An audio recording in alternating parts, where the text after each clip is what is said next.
السلام علیکم کے ناولز پر آپ سب کو ویلکم۔ ایک خوبصورت ناول کے ساتھ حاضر ہیں جس کا نام ہے نا برت بے نیازی۔ ناول کی رائٹر ہیں نبیلہ عزیز۔ چلے ناول کی جانب بڑھتے ہیں۔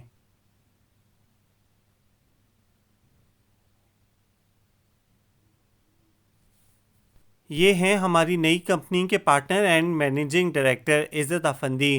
شاہ نواز حیدر نے سب سے تعارف کروانے کے بعد اسے جس شخصیت کی طرف متوجہ کیا تھا، اس کا تعارف کشمالہ حیدر کے لیے کسی تباہ کن دھماکے سے کم نہیں تھا۔ اس نے جھٹکے سے سر اٹھا کر دیکھا۔ عزت افندی اپنی شاندار پرسنالٹی کے ہمراہ اونچے پورے قد سے کھڑا اسی کو دیکھ رہا تھا۔ وہ اس وقت بلیک ڈنر سوٹ میں ملبوس پہلے سے بھی زیادہ دلکش لگ رہا تھا۔ کشمالہ حیدر لب بینز کا غم ضبط کرنے کی کوشش کر رہی تھی اور اس کوشش میں اس کا چہرہ سرخ ہو چکا تھا، اور شاہ نواز حیدر اس کی حالت سے یکسر بے خبر اپنی ہی کہے جا رہے تھے۔ اور عزت، یہ ہے میری بیٹی، میری جان، میری کاشلی۔ انہوں نے انتہائی محبت پاش لہجے میں کہتے ہوئے اپنی بیٹی کو بازو کے گہرے میں لے کر تعارف کروایا تھا۔ حالانکہ ان دونوں کو کسی بھی تعارف کی ضرورت نہیں تھی، وہ دونوں پہلے سے ہی ایک دوسرے کو بخوبی جانتے تھے۔ یہ نئی کمپنی میری بیٹی کی خواہش پہ وجود میں آئی ہے۔ میری بیٹی کو مجھ سے الگ ہو کر اپنی صلاحیت منوانے کا اور کام کرنے کا شوق ہے۔ اب ہم دیکھیں گے کہ ہماری بیٹی کیا کارنامہ انجام دیتی ہے اور کہاں تک کامیابی حاصل کرتی ہے۔ کیوں میری جان، کیا خیال ہے؟ انہوں نے کشمالہ کو اپنے قریب کرتے ہوئے پوچھا تھا، اور وہ یکدم اپنی معاف ہوتی کیفیت سے باہر نکل آئی۔ چہرہ دوسری طرف موڑ لیا۔ نفرت اور حقارت کی جھلک وہ بھی بخوبی دیکھ چکا تھا۔ پاپا، میرا خیال ہے کہ ہمیں اب گھر چلنا چاہیے۔ اس نے نازک کلائی پہ بندی انتہائی قیمتی اور نفیس سی ریسٹ واچ دیکھتے ہوئے سنجیدگی سے کہا، اور شاہ نواز حیدر اس قدر سنجیدگی پہ ٹھٹک گئے۔ انہیں احساس ہو گیا کہ ان کی لاڈلی بیٹی کا موڈ کسی بات پہ آف ہو چکا ہے۔ وہ عزت افندی سے معذرت خوانا لہجے میں کہہ رہے تھے، اچھا عزت، ہم چلتے ہیں، کل آفس میں ملاقات ہوگی۔ یہ آئی بھی دیر سے ہے اور اب جانے کی بھی جلدی کر رہی ہے۔ وہ اس بات میں سر ہلاتے ہوئے ان کے ساتھ ہی پارکنگ تک آ گیا۔ کل کام کا پہلا دن ہے جس کے لیے کمپنی کے تمام ممبرز اور تمام سٹاف کا موجود ہونا بہت ضروری ہے، کیونکہ میٹنگ کے وقت کسی بھی ممبر کی غیر موجودگی مناسب نہیں ہوگی۔ عزت نے اپنی گاڑی کی سمت بڑھتی کشمالہ حیدر کو کنکھیوں سے دیکھتے ہوئے شاہ نواز حیدر کو تاکید کی تھی، تم بے فکر رہو، سب کچھ وقت پر اور تمام ممبرز کی موجودگی میں ہوگا۔ وہ عزت افندی سے ہاتھ ملاتے ہوئے اسے خدا حافظ کہہ کر کشمالہ کے برابر گاڑی میں آ بیٹھے۔ ڈرائیور نے فوراً ہی گاڑی آگے بڑھا دی۔ ان کی گاڑی رخصت ہوتے ہی عزت افندی نے گہری سانس کھینچی تھی۔ آپ کی جان، آپ کی کاشلی، کسی اور کی بھی جان ہے شاہ نواز صاحب۔ وہ گاڑی سٹارٹ کرتے ہوئے خود کلامی کے سے انداز میں بڑبڑایا۔ آنکھوں کے پردے پہ تھوڑی دیر پہلے کا منظر تازہ ہو گیا جب وہ اس کے تعارف پہ یوں چونکی تھی جیسے کرنٹ چھو گیا ہو، اور پھر دیکھتے ہی دیکھتے اس کی آنکھوں میں عزت کے لیے زہر اتر آیا تھا۔ چہرے کا ایک ایک نقش سرد و سپاٹ ہو کے رہ گیا تھا۔ کشمالہ حیدر کا رویہ دیکھ کر عزت افندی کا سارا اعتماد لڑکھڑا گیا تھا۔ وہ اس کے سامنے اپنا اعتماد ہوا ہوتا محسوس کرتا تھا، کیونکہ پہلے وہ جس کاشلی کو جانتا تھا وہ ایک موم کی گڑیا تھی جس کو ایک سانچے میں ڈھالنا اور ایک شکل دینا بہت آسان تھا، لیکن اب وہ ایک پتھر کی مثال تھی جس کو تراشنا، جس کے نین نقوش ابھارنا بے حد مشکل امر تھا۔ اس کے اپنے ہاتھوں پہ بھی ضرب آ سکتی تھی، اپنی انگلیاں فگار ہو سکتی تھیں، لیکن اگر کسی چوٹ، کسی درد کے بدلے بھی وہ پتھر کی مورت موم کی گڑیا بن جاتی تو سودا مہنگا نہیں تھا۔ آخر کو جانے انجانے میں وہ بھی تو اس موم کی گڑیا کو چوٹ لگا بیٹھا تھا۔ پورچ میں گاڑی رکتے ہی وہ گاڑی سے اتر آئی اور شاہ نواز حیدر کے اترنے کا انتظار کیے بغیر تیز تیز قدم اٹھاتی اندر کی سمت بڑھ گئی۔ کاشلی، کاشلی بیٹا رکو تو۔ وہ بھی گاڑی سے اتر کر تیزی سے اس کے پیچھے آئے تھے، لیکن وہ سنی انسنی کرتی سیڑھیوں کی سمت بڑھ گئی۔ کاشلی، اب کی بار انہوں نے کافی اونچی آواز میں پکارا تھا۔ اس کے قدم پہلی دونوں سیڑھیوں پہ ہی تھم گئے۔ ادھر دیکھو میری طرف، اور سیڑھیوں کے قریب آ رکے۔ پاپا پلیز، میرے سر میں درد ہے، میں تھوڑی دیر آرام کرنا چاہتی ہوں، اس نے ذرا جھنجھلائے ہوئے انداز میں کہا تھا۔ شاہ نواز حیدر اس کا چہرہ دیکھنے لگے، لیکن وہ نظریں جھکائے ادھر ادھر دیکھ رہی تھی۔ اوکے تو پھر جاؤ، جا کر آرام کرو، لیکن صبح تک یہ سر درد ٹھیک ہو جانا چاہیے، اوکے؟ ان کے لہجے اور انداز میں اس کے لیے کتنی محبت اور چاہت تھی وہ بخوبی جانتی تھی۔ بیڈ روم میں داخل ہوتے ہی اس نے ہاتھ میں پکڑا سلور رنگ کا فینسی پرس بیڈ پہ اچھال دیا۔ نئی کمپنی کا پارٹنر اینڈ مینیجنگ ڈائریکٹر عزت افندی، وہ زیر لب دہراتے ہوئے دبے لہجے میں چیخ اٹھی تھی، میری کمپنی میں میرا پارٹنر بنے گا؟ یہ نہیں ہوگا۔ وہ اپنی کلائی سے ریسٹ واچ اور کانوں سے ٹاپس اتارتے ہوئے بڑبڑا رہی تھی، عزت افندی میرا پارٹنر نہیں ہو سکتا۔ اس نے سینڈل اتار کر سائڈ پر ڈال دیے۔ میں اسے برداشت نہیں کر سکتی۔ اس نے ٹیشو باکس سے ٹیشو کھینچ کے اپنے ہونٹوں پہ سجی نیچرل کلر کی لپسٹک پہنچ ڈالی۔ مجھے اس سے نفرت ہے، نفرت۔ میں اس کی شکل بھی نہیں دیکھنا چاہتی۔ وہ آئینے میں اپنے عکس کو دیکھتے ہوئے حقارت سے بڑبڑائی اور بالوں کا جوڑا کھول دیا جو کافی دیر پہلے بیوٹیشین نے خاصی محنت اور نفاست سے بنایا تھا۔ تمہارے ساتھ کام کرنے سے بہتر ہے میں اپنی کمپنی کو آگ لگا دوں یا پھر تمہیں آگ لگا دوں۔ وہ مٹھیاں بھینچ کر غصے سے چیخی تھی۔ دروازہ کھول کر امینہ بیگم اندر آئیں۔ کاشلی کیا ہوا بیٹا، تم ٹھیک تو ہو؟ انہوں نے پریشانی اور تشویش سے اسے دیکھا۔ کیا ہوا ہے مجھے؟ وہ الٹا ان سے پوچھ رہی تھی۔ تمہاری چیخ کی آواز سن کے آئی ہوں، میں تو ڈر ہی گئی تھی، انہوں نے سر ہلاتے ہوئے کہا جیسے اس کی خیریت پہ شکر ادا کیا ہو۔ میں چیخی ہوں کیا؟ مگر کیوں؟ وہ عجیب بہکی بہکی سی باتیں کر رہی تھی۔ امینہ بیگم ہکا بکا رہ گئیں۔ تم واقعی ٹھیک نہیں ہو، میں ڈاکٹر کو پلیز ایسے چونچلے کی ضرورت نہیں ہے، میں ٹھیک ہوں، مجھے بس تنہائی چاہیے۔ وہ عجیب چڑچڑے لہجے میں بات کر رہی تھی۔ اوکے میں چلی جاتی ہوں، تم آرام کرو۔ وہ واپس پلٹ گئیں۔ دوبارہ چیخوں تو پھر مت آئیے گا۔ اس نے پیچھے سے تلخی کا تیر پھینکا تھا۔ وہ اس کی سمت پلٹی، اسے حیرت سے دیکھا، کچھ کہنا بھی چاہا لیکن کہا نہیں، خاموشی سے چلی گئیں۔ رات بے حد گہری ہو چکی تھی، ہر سو سناٹا تھا، خاموشی تھی، سکون تھا، لیکن کشمالہ کے دل کے اندر یہ تینوں چیزیں نہیں تھیں۔ اس نے سوچتے سوچتے کھڑکی کے پٹ سے سر ٹکا دیا تھا۔ نیند آنکھوں سے کوسوں دور تھی۔ آج اس کی شکل دکھی تھی، آج پلک سے پلک کا ملنا دشوار تھا۔ آپ نے مجھے پہلے کیوں نہیں بتایا تھا کہ مجھے عزت افندی کے ساتھ کام کرنا ہے؟ صبح ناشتے کی میز پہ اس نے پہلا استفسار یہی کیا تھا۔ اخبار کے صفحات پہ نگاہ دوڑاتے شاہ نواز حیدر نے قدرے چونک کر اس کی صورت دیکھی۔ وہ بے حد سنجیدہ نظر آ رہی تھی۔ کیوں تمہیں عزت کے ساتھ کام کرنے پہ کوئی اعتراض ہے؟ انہوں نے رسانیہ سے پوچھا۔ دیکھیے پاپا، اچھا اور سکسیسفل کام کرنے کے لیے ہمارے پارٹنر کا اچھا اور ایماندار ہونا ضروری ہوتا ہے، چاہے وہ بزنس پارٹنر ہو، لائف پارٹنر ہو یا گیم پارٹنر، اور مجھے پورا یقین ہے کہ عزت افندی ان تینوں چیزوں میں صرف اور صرف دھوکہ دے سکتا ہے، کامیابی یا نفع نہیں دے سکتا۔ اس کا لہجہ اور انداز بے حد سخت تھے۔ شاہ نواز حیدر پہلے حیران ہوئے، پھر سر جھٹک کر مسکرا دیے۔ بیٹا، قبل از وقت رائے دینا عقل مندی نہیں ہوتی۔ تم اس کے ساتھ کام کرو گی تو اپنے یہ الفاظ واپس لینے پہ مجبور ہو جاؤ گی۔ بہت قابل اور ذہین بندہ ہے، وہ کافی متاثر انداز میں کہہ رہے تھے۔ پاپا آپ نہیں جانتے، اس شخص کے لیے ہر کام ہی بائیں ہاتھ کا کھیل ہے، چاہے وہ میرا دل ہو، آپ کا بزنس۔ شاہ نواز حیدر کو اس کی تعریفوں کے پل باندھتے دیکھ کر وہ اندر ہی اندر جل اٹھی تھی۔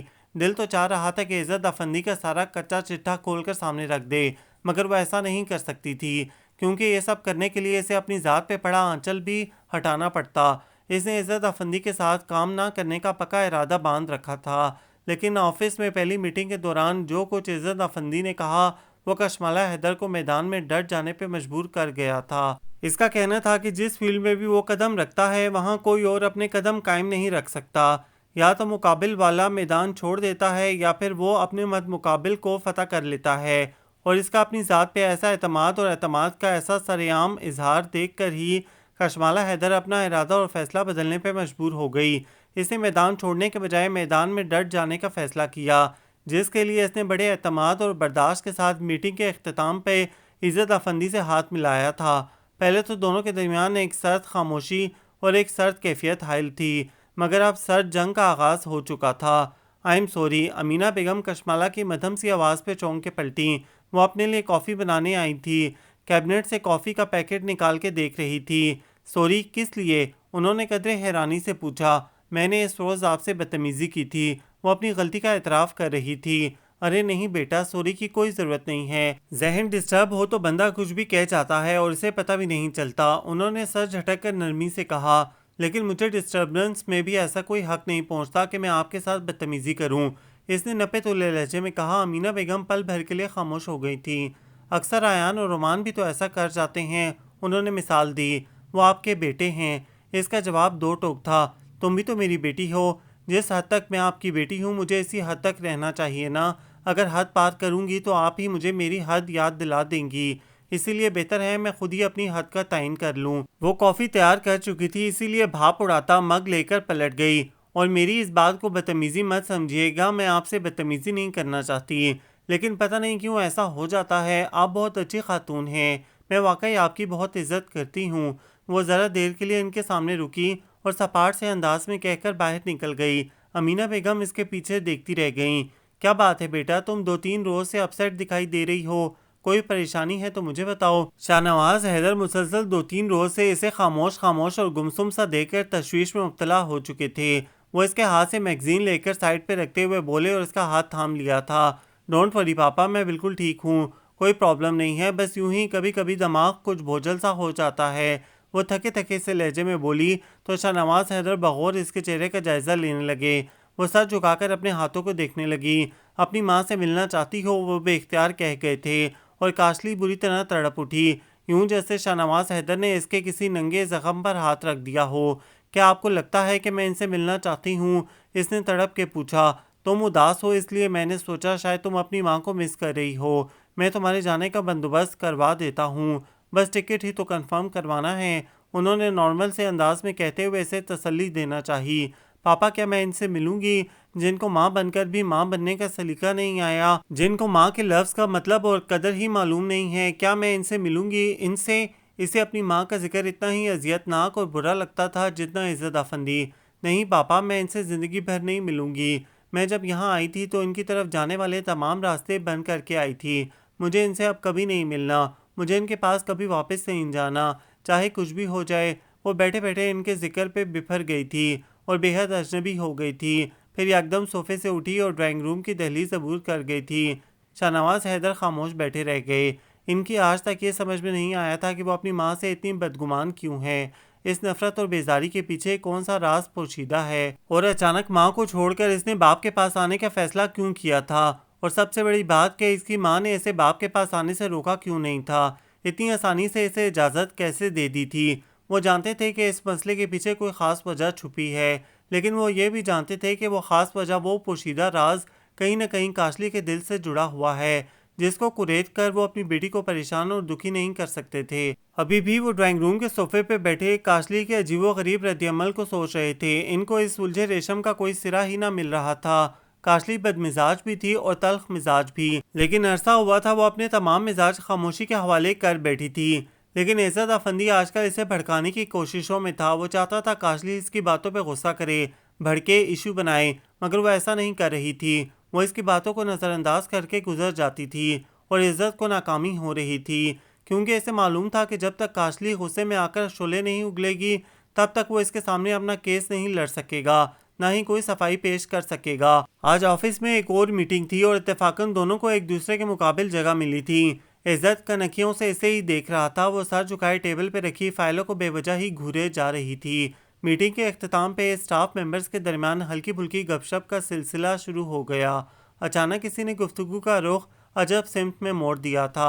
عزت، تم اور کاشلی دونوں ایک دوسرے کے بزنس پارٹنر ہو، لیکن میرا خیال ہے کہ تم دونوں کے مزاج میں زمین آسمان کا فرق ہے، اور دوسری بات کہ تم تجربے کار ہو، تمہارے پاس سکسیسفل ایکسپیرینس ہے، جبکہ کاشلی کے پاس ایسا کچھ بھی نہیں ہے، وہ پہلی بار کسی کام میں ہاتھ ڈال رہی ہے، اسی لیے مشکل بھی ہو سکتی ہے اور نقصان بھی۔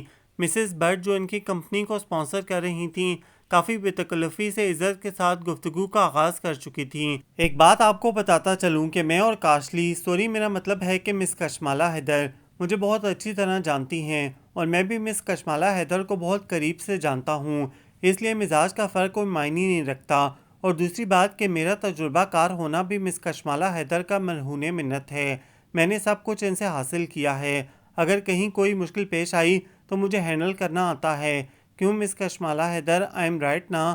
عزت نے بات ختم کرتے کرتے ہلکے تبسم اور مبہم نظروں سے اسے دیکھا۔ کشمالہ اس کی بات اور انداز سے سر تھپا سلگ اٹھی تھی، ہاتھوں کی مٹھیاں بھینج کے رہ گئی تھی۔ یس یو آر رائٹ، وہ چپا کے کہتی ہوئی اٹھی اور اپنی فائلیں سمیٹ کر کرسی دھکیلتی ہوئی میٹنگ ہال کا دروازہ کھول کے باہر نکل گئی۔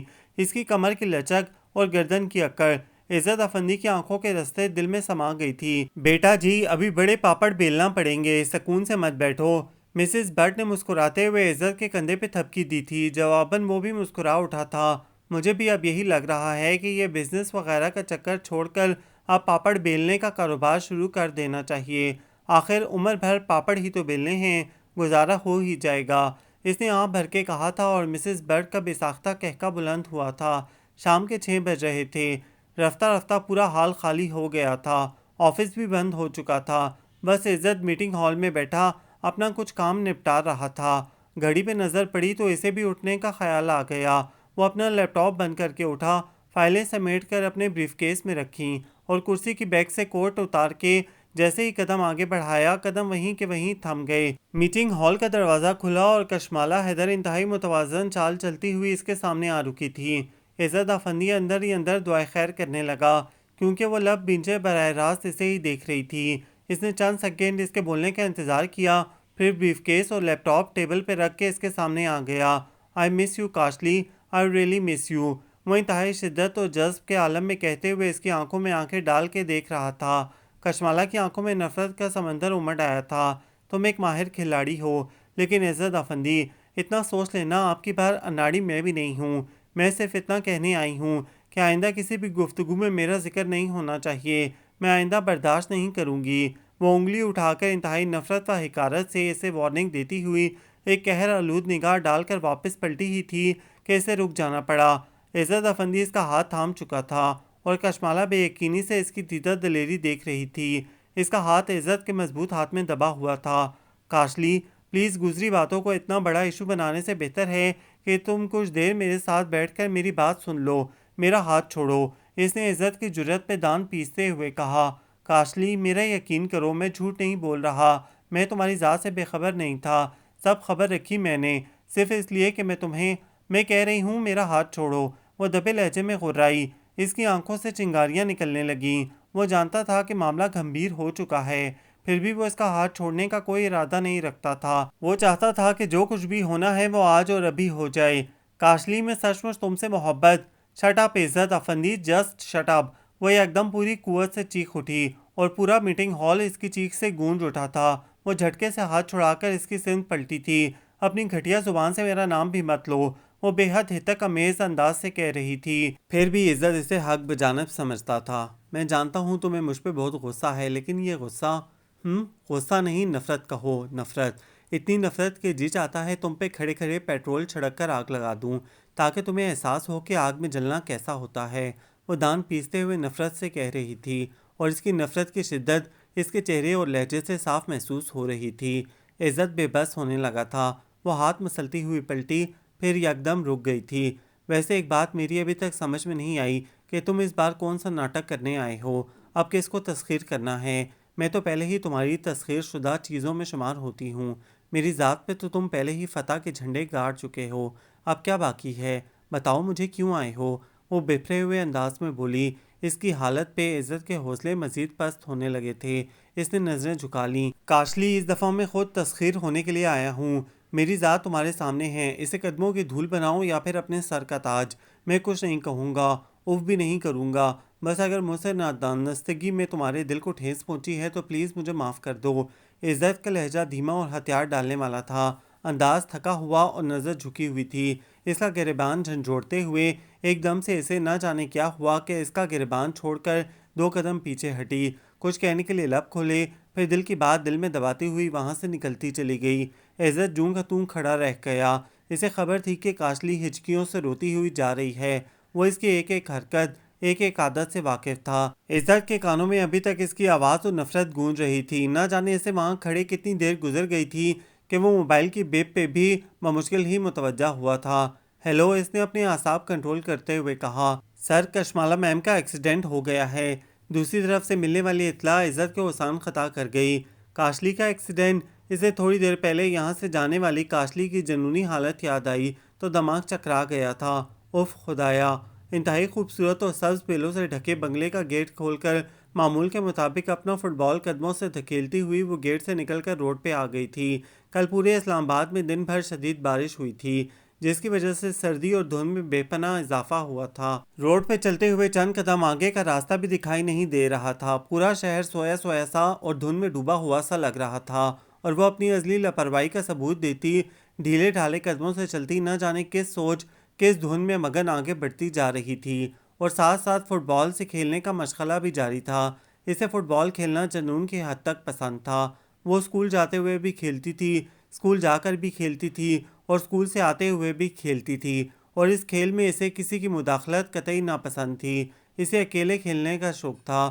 اس وقت بھی وہ اپنے کھیل میں اس حد تک مگن تھی کہ اسے شدید سردی اور دھند کا بھی احساس نہیں ہو رہا تھا۔ حالانکہ یہ ٹھنڈ ہڈیوں میں گھس رہی تھی، جبکہ وہ بے نیاز سی سڑک کے بیچوں بیچ چل رہی تھی اور وہ یقیناً اسے رون کے گزر جاتا اگر گاڑی کی ہیڈ لائٹس آن نہ ہوتی، کیونکہ اس وقت صبح کے 8 بج رہے تھے، لیکن شدید دھند کے باعث کچھ دکھائی ہی نہ دے رہا تھا۔ وہ بمشکل بریک لگا پایا تھا۔ گاڑی کے ٹائر زوردار آواز کے ساتھ چرچرائے تھے، مگر وہ بھی اپنے نام، اپنی طرز کی ایک ہی لڑکی تھی۔ کسی چیز میں کھو جاتی تو پھر کھو ہی جاتی تھی۔ جب اس پہ ہارن کی آواز کا بھی اثر نہ ہوا تو وہ اپنی گاڑی سے اتر آیا۔ 31 32 33 34 35 36 hello baby, hello stop it. اس نے سخت لہجے میں اسے روکتے ہوئے اس کی فٹ بال بھی اچک لی تھی۔ تب اس نے سر اٹھا کر دیکھا تھا۔ عزت افندی لمحہ بھر کو ٹھٹک گیا تھا، کیونکہ اس کم عمر سے لڑکی کی آنکھیں غضب کی کاٹ رکھتی تھیں۔ دیکھنے والا پہلی نظر میں ہی گڑبڑا کے رہ جاتا تھا۔ وہ کچھ بھی کہے بغیر خاموشی سے اسے دیکھ رہی تھی۔ آپ ہوش میں ہیں؟ اس موسم میں روڈ پہ چلنا ہی حماقت ہے۔ کجا کے روڈ پہ کھیلنا سراسر نقصان ہے اپنا۔ وہ اسے سرزنش کر رہا تھا۔ میں اپنا نقصان ہی تو کرنا چاہتی ہوں۔ وہ جس انداز سے بولی تھی، عزت اور بھی ٹھٹکا تھا۔ آپ کا نام جان سکتا ہوں؟ نو۔ اس نے سختی سے انکار کیا اور اس کے ہاتھ سے فٹ بال جھپٹتی ہوئی آگے بڑھ گئی۔ اور ہاں، آئندہ میں کھیل رہی ہوں تو مجھے ڈسٹرب مت کرنا۔ اس نے جاتے جاتے عزت کو وارننگ دی اور وہ اسے روکتا رہ گیا تھا۔ سنو، رکو، میری بات تو سن جاؤ۔ عزت پلٹ کر ڈرائیونگ سیٹ پہ آ بیٹھا اور گاڑی سٹارٹ کرتے ہوئے اس عجیب و غریب لڑکی کو سوچ کر حیران ہو رہا تھا۔ میڈم، آج پھر کشمالہ نے ایک لڑکی کو زخمی کر دیا ہے۔ اس کی ناک اور منہ سے خون بہہ رہا ہے۔ چپڑاسی آفس روم کا دروازہ کھول کر بدحواسی میں اندر داخل ہوا تھا اور اس اطلاع پر مسز افندی نے بے اختیار اپنا سر تھام لیا تھا۔ عزت نے چونک کر اپنی ماں مسز افندی کو دیکھا۔ ٹھیک 10 سیکنڈ کے وقفے سے 9 کلاس کی ٹیچر میڈم رخشندہ اور ان کے پیچھے اسٹوڈنٹس بچیاں اندر داخل ہوئیں۔ میڈم، کشمالہ کو کسی اسکول یا اکیڈمی میں نہیں بلکہ پاگل خانے میں ہونا چاہیے۔ وہ ایک پاگل لڑکی ہے، نفسیاتی مریضہ ہے وہ۔ چند روز پہلے کاشلی نے میڈم رخشندہ کے ساتھ بھی کافی بدتمیزی کا مظاہرہ کیا تھا، اسی لیے میڈم رخشندہ کا پارا آج بہت ہائی ہو رہا تھا۔ کول ڈاؤن مس رخشندہ، پہلے پتہ تو چلے کہ آخر ہوا کیا ہے، غلطی کس کی ہے۔ مسز افندی نے انہیں ٹھنڈا کرنے کی کوشش کی۔ میڈم، وہ کشمالہ فٹ بال کھیل رہی تھی۔ رانیہ نے کہا میں بھی کھیلوں گی، لیکن کشمالہ نے منع کر دیا۔ رانیہ پھر بھی اس کی بال کے سامنے کھیلنے لگی۔ تب کشمالہ نے کک لگا کے بال اس کے منہ پر دے ماری اور رانیہ کی ناک اور منہ سے خون بہنے لگا، لیکن کشمالہ پھر بھی اس کو اپنی بال سے مارتی رہی۔ جب ہم نے میڈم کو بلایا تب رانیہ کا بہت سا خون بہہ چکا تھا۔ وہ زمین پہ گری ہوئی تھی اور کشمالہ اسے مار رہی تھی۔ رانیہ کی کزن اور کلاس فیلو اسما نے ساری تفصیل بیان کی، کیونکہ وہ چشمدید گواہ تھی۔ اس نے سارے واقعے کو بغور دیکھا تھا۔ تو پھر غلطی پہلے رانیہ کی ہے نا؟ مسز افندی جان بوجھ کر کشمالہ کی غلطی سے نگاہ چرا رہی تھیں۔ میڈم، ذرا سی غلطی کا یہ مطلب نہیں کہ اس کو لہو لہان کر دیا جائے۔ کاشلی نے اس کی جان لینے میں کوئی کسر نہیں چھوڑی۔ میڈم رخشندہ حقیقتاً کاشلی سے خار کھائے بیٹھی تھیں۔ مسز افندی نے پھر بھی تحمل سے معاملہ سنبھالنے کی کوشش کی۔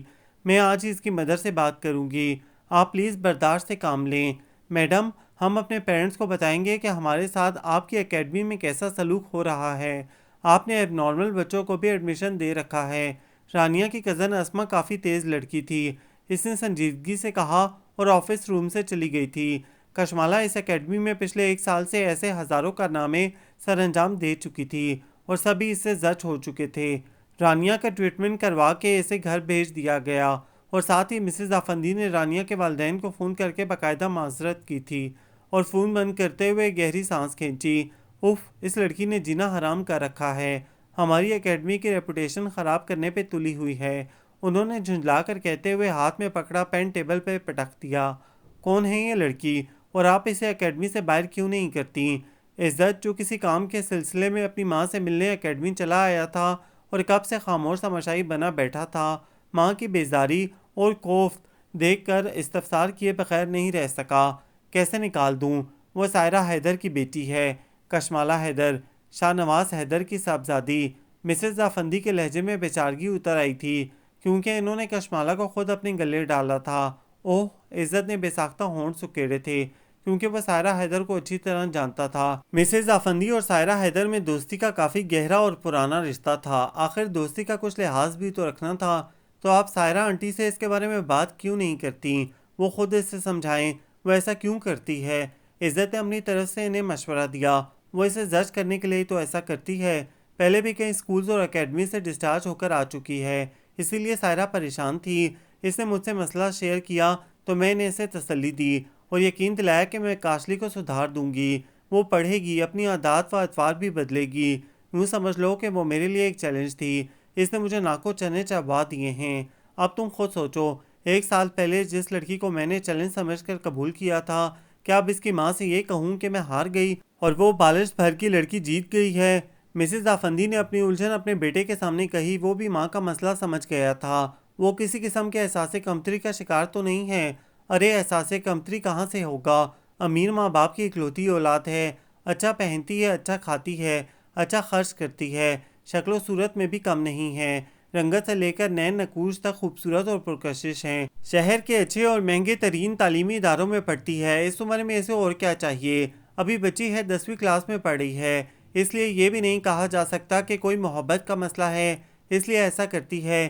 اس کی تو روٹین بھی بالکل تیر کی طرح سیدھی ہے، گھر سے اسکول اور اسکول سے گھر، فٹ بال کھیلنا یا پھر سائیکلنگ کرنا، بس اس کے علاوہ تو اس کا کوئی اور شوق اور مصروفیت بھی نہیں ہے۔ عزت کے سوال پہ انہوں نے تفصیلی جواب دیا، وہ چپ ہو گیا۔ لیکن موم، کہیں نہ کہیں کوئی کمی ضرور ہے۔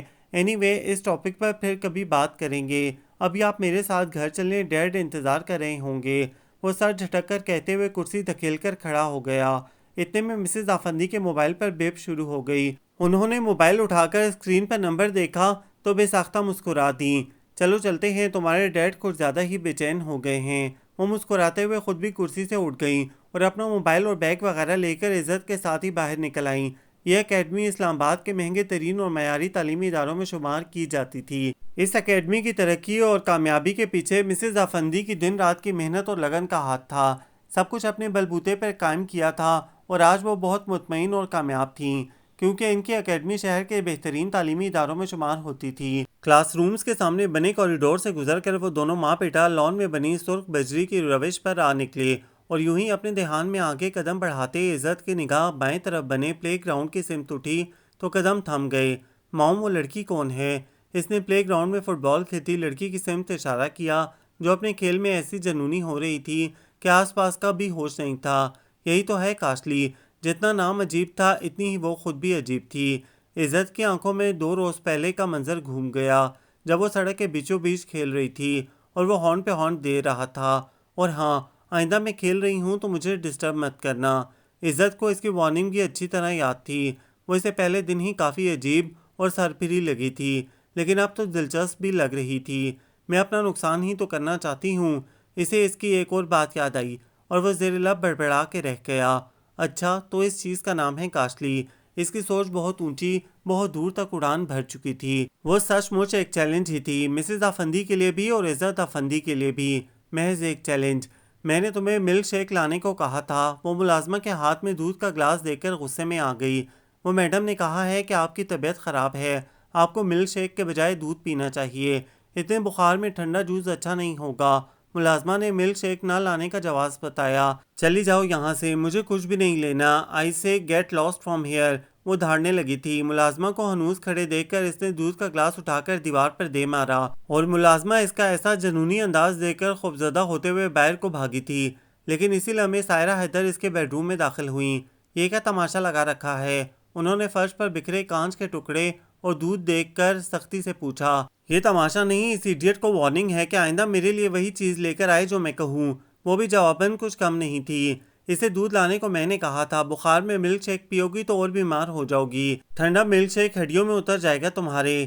تو اتر جائے، کیا ہوگا، مر جاؤں گی یا بیمار ہو جاؤں گی؟ ویسے بھی بیمار تو میں اب بھی ہوں، اس نے بیزاری سے جواب دیا، لہجہ وہی ازلی ہٹ درمی سے بھرا ہوا تھا۔ بیمار بھی تم اپنی حرکتوں کی وجہ سے ہوئی ہو۔ کس نے کہا تھا کہ یوں شدید سردی اور دھند میں بغیر کسی گرم کپڑے کے سڑکوں پہ گھومتی پھرو؟ وہ اسے سرزنش کر رہی تھیں۔ ہاں، آج تک جو کچھ بھی ہوا ہے میری حرکتوں کی وجہ سے ہی ہوا ہے، وہ کاٹدار لہجے میں بولی۔ کاشلی، اپنی حد میں رہا کرو، میں اپنی حد میں ہی رہتی ہوں، آپ اپنی حد سے نکل کر میری حد میں آ جاتی ہیں۔ میں اگر آپ کی حد میں مداخلت نہیں کرتی تو آپ بھی میری حد میں مداخلت مت کیا کریں، اس نے ماں کو بدتمیزی سے جواب دیا۔ سائرہ حیدر زچ ہو گئیں۔ پلیز اور کچھ مت کہیے گا، میں اگر پیوں گی تو ملک شیک ہی پیوں گی ورنہ کچھ نہیں پیوں گی، وہ کہہ کر کمبل سے اٹھی، جاگرز پہنے، پونی ٹیل باندھی اور دندناتی ہوئی باہر نکل گئی۔ کاشلی رکو، بات سنو۔ انہوں نے پیچھے سے آواز دی، لیکن وہ دھڑ دھڑ کرتی سیڑھیاں اتر گئی تھی۔ اس کا رخ گیراج کی سمت تھا۔ اس نے اپنی سائیکل نکالی اور گیٹ عبور کر گئی۔ آج بھی شہر میں معمول کے مطابق سردی عروج پر تھی اور دھند نے الگ آفت مچا رکھی تھی۔ اسلام آباد میں تو سردی اور دھند کی کچھ زیادہ ہی گھمبیر طے چھائی ہوئی تھی۔ کمرے سے باہر نکلتے ہی کپ کپی سی چھا جاتی تھی، لیکن کشمالہ موسم کی سنگینی سے لاپرواہ بے حسی کا مظاہرہ کرتی سائیکل لے کر روڈ پہ آ گئی۔ صبح کے 7 بجے کا وقت تھا اور موسم کی وجہ سے دور دور تک زندگی میں کوئی ہلچل نہیں تھی، پھر بھی وہ سائیکلنگ کرتی رہائشی علاقے سے کافی دور آ گئی تھی۔ سرخ دھند کے تپیڑے اس کے گلابی چہرے کو سفید برف کی سی رنگت عطا کرتے ہوئے گزر رہے تھے۔ ہاتھوں کی انگلیاں سن ہو چکی تھیں، مگر وہ بے حس بنی آگے ہی آگے بڑھتی جا رہی تھی۔ اس کا رخ پارک کی سمت تھا۔ وہ اپنی سائیکل جاگنگ ٹریک پہ بھگانا چاہتی تھی۔ وہ سائیکل کو ٹریک پہ لے آئی۔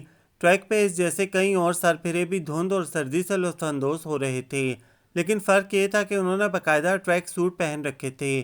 کسی نے سر پہ اونی ٹوپی اور کسی نے مفلر لپیٹ رکھا تھا، جبکہ اس نے کوئی گرم کپڑا نہیں لیا ہوا تھا۔ صرف سائرہ حیدر کی ضد میں، اپنی سوچوں میں غلطاں و پیچا، وہ جاگنگ ٹریک پہ سائیکل بھگا رہی تھی، جب اچانک ایک ٹریک سے دوسرے ٹریک پہ آتے ہوئے وہ کسی جاندار چیز کو ایک دھماکے دار ٹکر مار بیٹھی تھی، اور دوسرے ہی پل اس زوردار تصادم پہ وہ دھڑام سے زمین پہ آ رہی تھی۔ اس کی چیخ بے ساختہ اور بہت بلند تھی۔ اس کے ساتھ ساتھ اس جاندار چیز کو بھی زمین بوس ہونا پڑا تھا۔ کشمالہ خود اپنی ہی سائیکل کے نیچے دبی ہوئی تھی۔ اس کا سر زمین سے اتنی زور سے ٹکرایا تھا کہ یک دم تیزی سے خون کا فوارہ بہہ نکلا۔ یہ کیا بدتمیزی ہے، آپ دیکھ کر نہیں چل؟ عزت نے زمین سے اٹھ کر سنبھلتے ہوئے غصے سے سائیکل سوار کو دیکھا، لیکن اس کی صورت دیکھنے سے قبل ہی روش پہ بہتے خون کی روانی دیکھ کر اس کے سخت الفاظ منہ میں ہی رہ گئے۔ وہ اپنا غصہ بھول کر تیزی سے جھکا اور اس کے اوپر گری سائیکل کو اٹھا کر پرے پھینکا اور جلدی سے اسے کندھوں سے تھام کے سیدھا کیا اور پھر بری طرح چونک گیا تھا۔ آپ، اس نے گھٹی گھٹی آواز میں کراتی کشمالہ کو حیرت سے دیکھا۔ وہ اپنی پیشانی پہ ہاتھ رکھے ہوئے تھی، مگر خون کی دھار ہاتھ کی انگلیوں کے درمیان سے راستہ بنا کر بہتی جا رہی تھی۔ اس کے رخسار، گردن اور قمیض خون سے بھیگ رہے تھے۔ پاپا، دم توڑتے حواسوں میں اس نے اپنے باپ کو پکارا تھا۔ عزت نے اس کے لبوں سے نکلنے والے اس لفظ کو سرسری طور پر سنا، مگر اپنی یادداشت میں کافی سنجیدگی سے محفوظ کیا۔ کشمالہ، آنکھیں کھولو۔ اس نے اس کا رخسار تھپک کر متوجہ کرنا چاہا، مگر اس کے اعصاب جواب دے چکے تھے۔ شدید بخار سے ہونے والی نقاہت اور شدید چوٹ سے ہونے والے درد نے اسے بے دم کر دیا تھا۔ آس پاس کچھ لڑکیوں اور مرد بھی جمع ہو چکے تھے۔ عزت اسے اٹھا کے پارک سے باہر اپنی گاڑی میں لے آیا۔ ایک آدمی نے اس کی سائیکل لا کر عزت کے حوالے کی۔ وہ اسے لے کر سیدھا ہسپتال چلا آیا۔ کشمالہ کے گھر سے نکلنے کے بعد سائرہ حیدر بھی گھر سے چلی گئی تھی۔ ان کی فلائٹ کا ٹائم ہو چکا تھا، انہیں دبئی جانا تھا۔ عزت نے مسز افندی سے ان کے گھر کا فون نمبر لے کر فون کیا تو ملازمہ سے پتہ چلا کہ وہ جا چکی ہیں، لہٰذا کشمالہ کی ذمہ داری خود عزت کو ہی اٹھانا پڑ گئی۔ مسز افندی اکیڈمی جانے کے لیے تیار تھیں، اس لیے فون پہ ہی عزت کو اس کا خیال رکھنے کی تاکید کر کے اکیڈمی چلی گئیں، اور وہ ٹریک سوٹ میں ملبوس ہسپتال کی راہداری میں ٹہلتا اس کے ہوش میں آنے کا انتظار کر رہا تھا۔ تقریباً 2 گھنٹے بعد ڈاکٹر نے اسے اطلاع پہنچائی، آپ کی پیشنٹ ہوش میں آ چکی ہیں۔ وہ اطلاع ملتے ہی کمرے کی طرف بھاگا۔ اس کے ہاتھ میں لگی ڈرپ بھی ختم ہو چکی تھی۔ آپ اپنی پیشنٹ کو گھر لے جا سکتے ہیں، اب یہ بہتر ہیں۔ ڈاکٹر کی ہدایت کے مطابق نرس نے اسے بتایا تو وہ سر ہلا کر اس کی طرف آ گیا۔ ہیلو، کیسی طبیعت ہے اب؟ وہ کافی نرمی اور آسان سے پوچھ رہا تھا۔ کشمالہ نے چونک کر اسے دیکھا۔ آپ کون؟ چہرہ کچھ دیکھا دیکھا سا لگ رہا تھا، لیکن فوری طور پہ کچھ یاد نہیں آیا تھا کہ کہاں دیکھا ہے۔ میں وہی ہوں جسے آپ نے پہاڑ سمجھ کر ٹکر ماری تھی۔ عزت کے انداز میں ہلکی سی شرارت تھی۔ اوہ، میری سائیکل آپ سے ٹکرائی تھی۔ وہ پریشان ہو گئی، لیکن میں یہاں کیسے؟ اس نے ہسپتال کے در و دیوار دیکھے۔ آپ کو وہی پہاڑ اٹھا کر لایا ہے، اس نے شانے اچکا کے کہا۔ لیکن میں تو، اس نے مزید کچھ کہنا چاہا مگر عزت نے روک دیا۔ اب سارے سوال یہاں ہی بیٹھے بیٹھے کر لیں گی یا گھر بھی چلیں گی؟ اس نے اسے اٹھنے کا اشارہ کیا، لیکن وہ کوشش کے باوجود اپنے دونوں پاؤں پہ کھڑی نہ ہو سکی۔ ایک پاؤں میں یقیناً موچ آ چکی تھی۔ آئیے، میں آپ کو گاڑی تک ساتھ لے چلتا ہوں۔ اس نے کشمالہ کو سہارا دینے کے لیے ہاتھ آگے بڑھایا، لیکن وہ بدک گئی تھی۔ نہیں، میں خود چلی جاؤں گی، اس نے انکار کر دیا۔ اوکے، ایز یو وش، جائیے، شوق سے جائیے، اس نے لاپرواہی سے کہہ کر اسے راستہ دیا۔ کشمالہ نے 2-3 قدم اٹھائے، لیکن لنگڑاتے ہوئے، جس کی وجہ سے درد کی اذیت سے اس کے ماتھے پہ سردی میں بھی پسینہ آ گیا تھا، وہ بمشکل کمرے کے دروازے تک پہنچی تھی۔ رہنے دیجیے میم، آپ کو اٹھا کر یہاں تک لا سکتا ہوں تو آپ کو لے کر آپ کے گھر تک بھی جا سکتا ہوں۔ اس نے آگے بڑھ کے کشمالہ کا بازو پکڑ لیا۔ اس کا جسم ہلکے ہلکے کانپ رہا تھا۔ عزت بمشکل اسے سہارا دے کر اپنے ساتھ گاڑی تک لایا۔ وہ گاڑی کے قریب آ کر ٹھہر گئی، جیسے گاڑی میں بیٹھنے کا کوئی ارادہ نہ ہو۔ یہ میری ہی گاڑی ہے، کرائے کی یا پھر چوری کی نہیں ہے۔ تھوڑی دیر پہلے آپ اسی گاڑی میں سفر بھی کر چکی ہیں۔ یقین نہیں آتا تو پچھلی سیٹ دیکھ لیں، آپ کا خون ابھی بھی تازہ ہے۔ مجھے اب گاڑی بھی واش کروانی پڑے گی۔ عزت نے منہ بنا کر کہا، اوکے میم، خدا کے لیے اب بیٹھ جائیے، آپ کو میرے ساتھ ہی جانا ہے۔ آپ کو لینے کے لیے کوئی بھی نہیں آئے گا کیونکہ آپ کی موم دبئی کے لیے نکل چکی ہیں۔ عزت کے جھنجھلائے ہوئے انداز پہ کشمالہ نے چونک کر دیکھا۔ آپ کو کیسے پتہ چلا کہ میری موم دبئی کے لیے جا چکی ہیں؟ بتاتا ہوں، آپ کو سب بتاتا ہوں، پہلے گاڑی میں تو بیٹھیے۔ اس نے فرنٹ ڈور کھولتے ہوئے کہا اور کشمالہ چند سیکنڈ سوچنے کے بعد گاڑی میں بیٹھ گئی۔ وہ گھوم کر دوسری طرف سے آیا اور ڈرائیونگ سیٹ پہ بیٹھ گیا۔ گاڑی سٹارٹ کر کے روڈ پہ ڈالتے ہوئے اطمینان سے اس کی طرف متوجہ ہوا۔ ہاں تو مس کشمالہ حیدر، کیا کہہ رہی تھیں آپ؟ اس نے گردن موڑ کر اسے دیکھا۔ وہ الجھی نظروں سے اسے ہی دیکھ رہی تھی۔ آپ کو میرے نام کا کیسے پتہ چلا؟ اس کا سوال بدل چکا تھا۔ کیا بتاؤں، آپ کے نام کا کیسے پتہ چلا یا آپ کی موم کا کیسے پتہ چلا؟ وہ دلچسپی سے پوچھ رہا تھا۔ دونوں بتائیں۔ اوکے، دونوں ہی بتا دیتا ہوں۔ دراصل اتفاق سے ہم دونوں ایک ہی ٹاؤن کے رہنے والے ہیں۔ پہلے کبھی اس لیے سامنا نہیں ہوا کہ میں کراچی اپنی نینیال میں ہوتا تھا۔ حال ہی میں واپس سے اسلام آباد آیا ہوں۔ یہاں اسلام آباد میں میرے ڈیڈ اپنا بزنس چلا رہے ہیں اور موم اکیڈمی، وہی اکیڈمی جہاں آپ آج کل زیر تعلیم ہیں۔ آئندہ آپ کے کیا ارادے ہیں یہ میں نہیں بتا سکتا۔ بہرحال میں اتنا جانتا ہوں کہ آپ کچھ عرصے میں اس اکیڈمی سے نکلنے والی ہیں، کیونکہ میری موم یہی کہہ رہی تھی، اب اور نہیں۔ اس نے رسانیہ سے اسے سب بتایا۔ وہ آنکھیں پھیلائے حیران پریشان سی عزت کو دیکھ رہی تھی۔ تو گویا وہ مسز افندی کا بیٹا تھا۔ آپ کافی ذہین ہیں، یقیناً آپ میرے اس لمبے چوڑے تعارف سے جان چکی ہوں گی کہ میں کون ہوں، اور یہ کہ مجھے آپ کے نام کا اور آپ کی موم کا کیسے پتہ چلا۔ میں تو آپ کو اتنے دنوں سے جانتا ہوں، بس آپ ہی مجھے نہیں جانتی۔ اس نے کندھے اچکاتے ہوئے کہا اور کشمالہ ہکا بکا سی اس کی صورت دیکھ رہی تھی۔ میں تو یہ بھی جانتا ہوں کہ آپ فٹ بال بہت شوق سے کھیلتی ہیں، لیکن افسوس کہ اکیلی کھیلتی ہیں، وہ بے چارگی سے کہہ رہا تھا۔ کاشلی کو مزید حیرانی ہوئی تھی۔ ویسے آپ فٹ بال شوق سے کھیلیں، لیکن پلیز روڈ پہ مت کھیلا کریں۔ اس کی بات پہ کشمالہ کے ذہن میں جھماکا ہوا تھا۔ اسے چند روز پہلے والا واقعہ یاد آ گیا اور اس یاد میں عزت کی صورت واضح ہو گئی تھی، جس کی وجہ سے یہ الجھن بھی مٹ گئی کہ اسے دیکھا ہے تو کہاں دیکھا ہے۔ عزت نے ونڈ سکرین سے نظریں ہٹا کر دیکھا تو وہ آنکھیں پھیلائے اسے ہی دیکھ رہی تھی۔ وہ اس کی اس قدر حیرانی پہ بے ساختہ مسکرا دیا۔ حیران کرنے والا شخص جب خود حیران ہوتا ہے تو بہت دلچسپ لگتا ہے، جیسے آپ۔ اس نے شرارت سے متبسم لہجے میں کہا تو کشمالہ چونک کر نظریں پھیرنے پہ مجبور ہو گئی تھی۔ کیوں مس کشمالہ، میں نے کچھ غلط کہہ دیا؟ وہ اس کی چپ محسوس کر کے دوبارہ اسے استفسار کر رہا تھا۔ ارے ہیلو، کچھ تو کہیں، میں اکیلا ہی بولے جا رہا ہوں۔ عزت نے اس کی آنکھوں کے سامنے ہاتھ لہرایا۔ اس نے کھڑکی سے نظریں ہٹا کر ایک بار پھر عزت کی سمت دیکھا۔ آپ کو میرے بارے میں میری موم سے پتہ چلا ہے یا اپنی موم سے؟ اسے رہ رہ کر نہ جانے کیا کیا خیال آ رہے تھے۔ عزت اس کی سوچ پڑ چکا تھا۔ مجھے آپ کے بارے میں نہ اپنی موم سے پتہ چلا ہے نہ آپ کی موم سے، بلکہ مجھے تو آپ کے بارے میں آپ کی ٹیچرز اور کلاس فیلو سے پتہ چلا ہے۔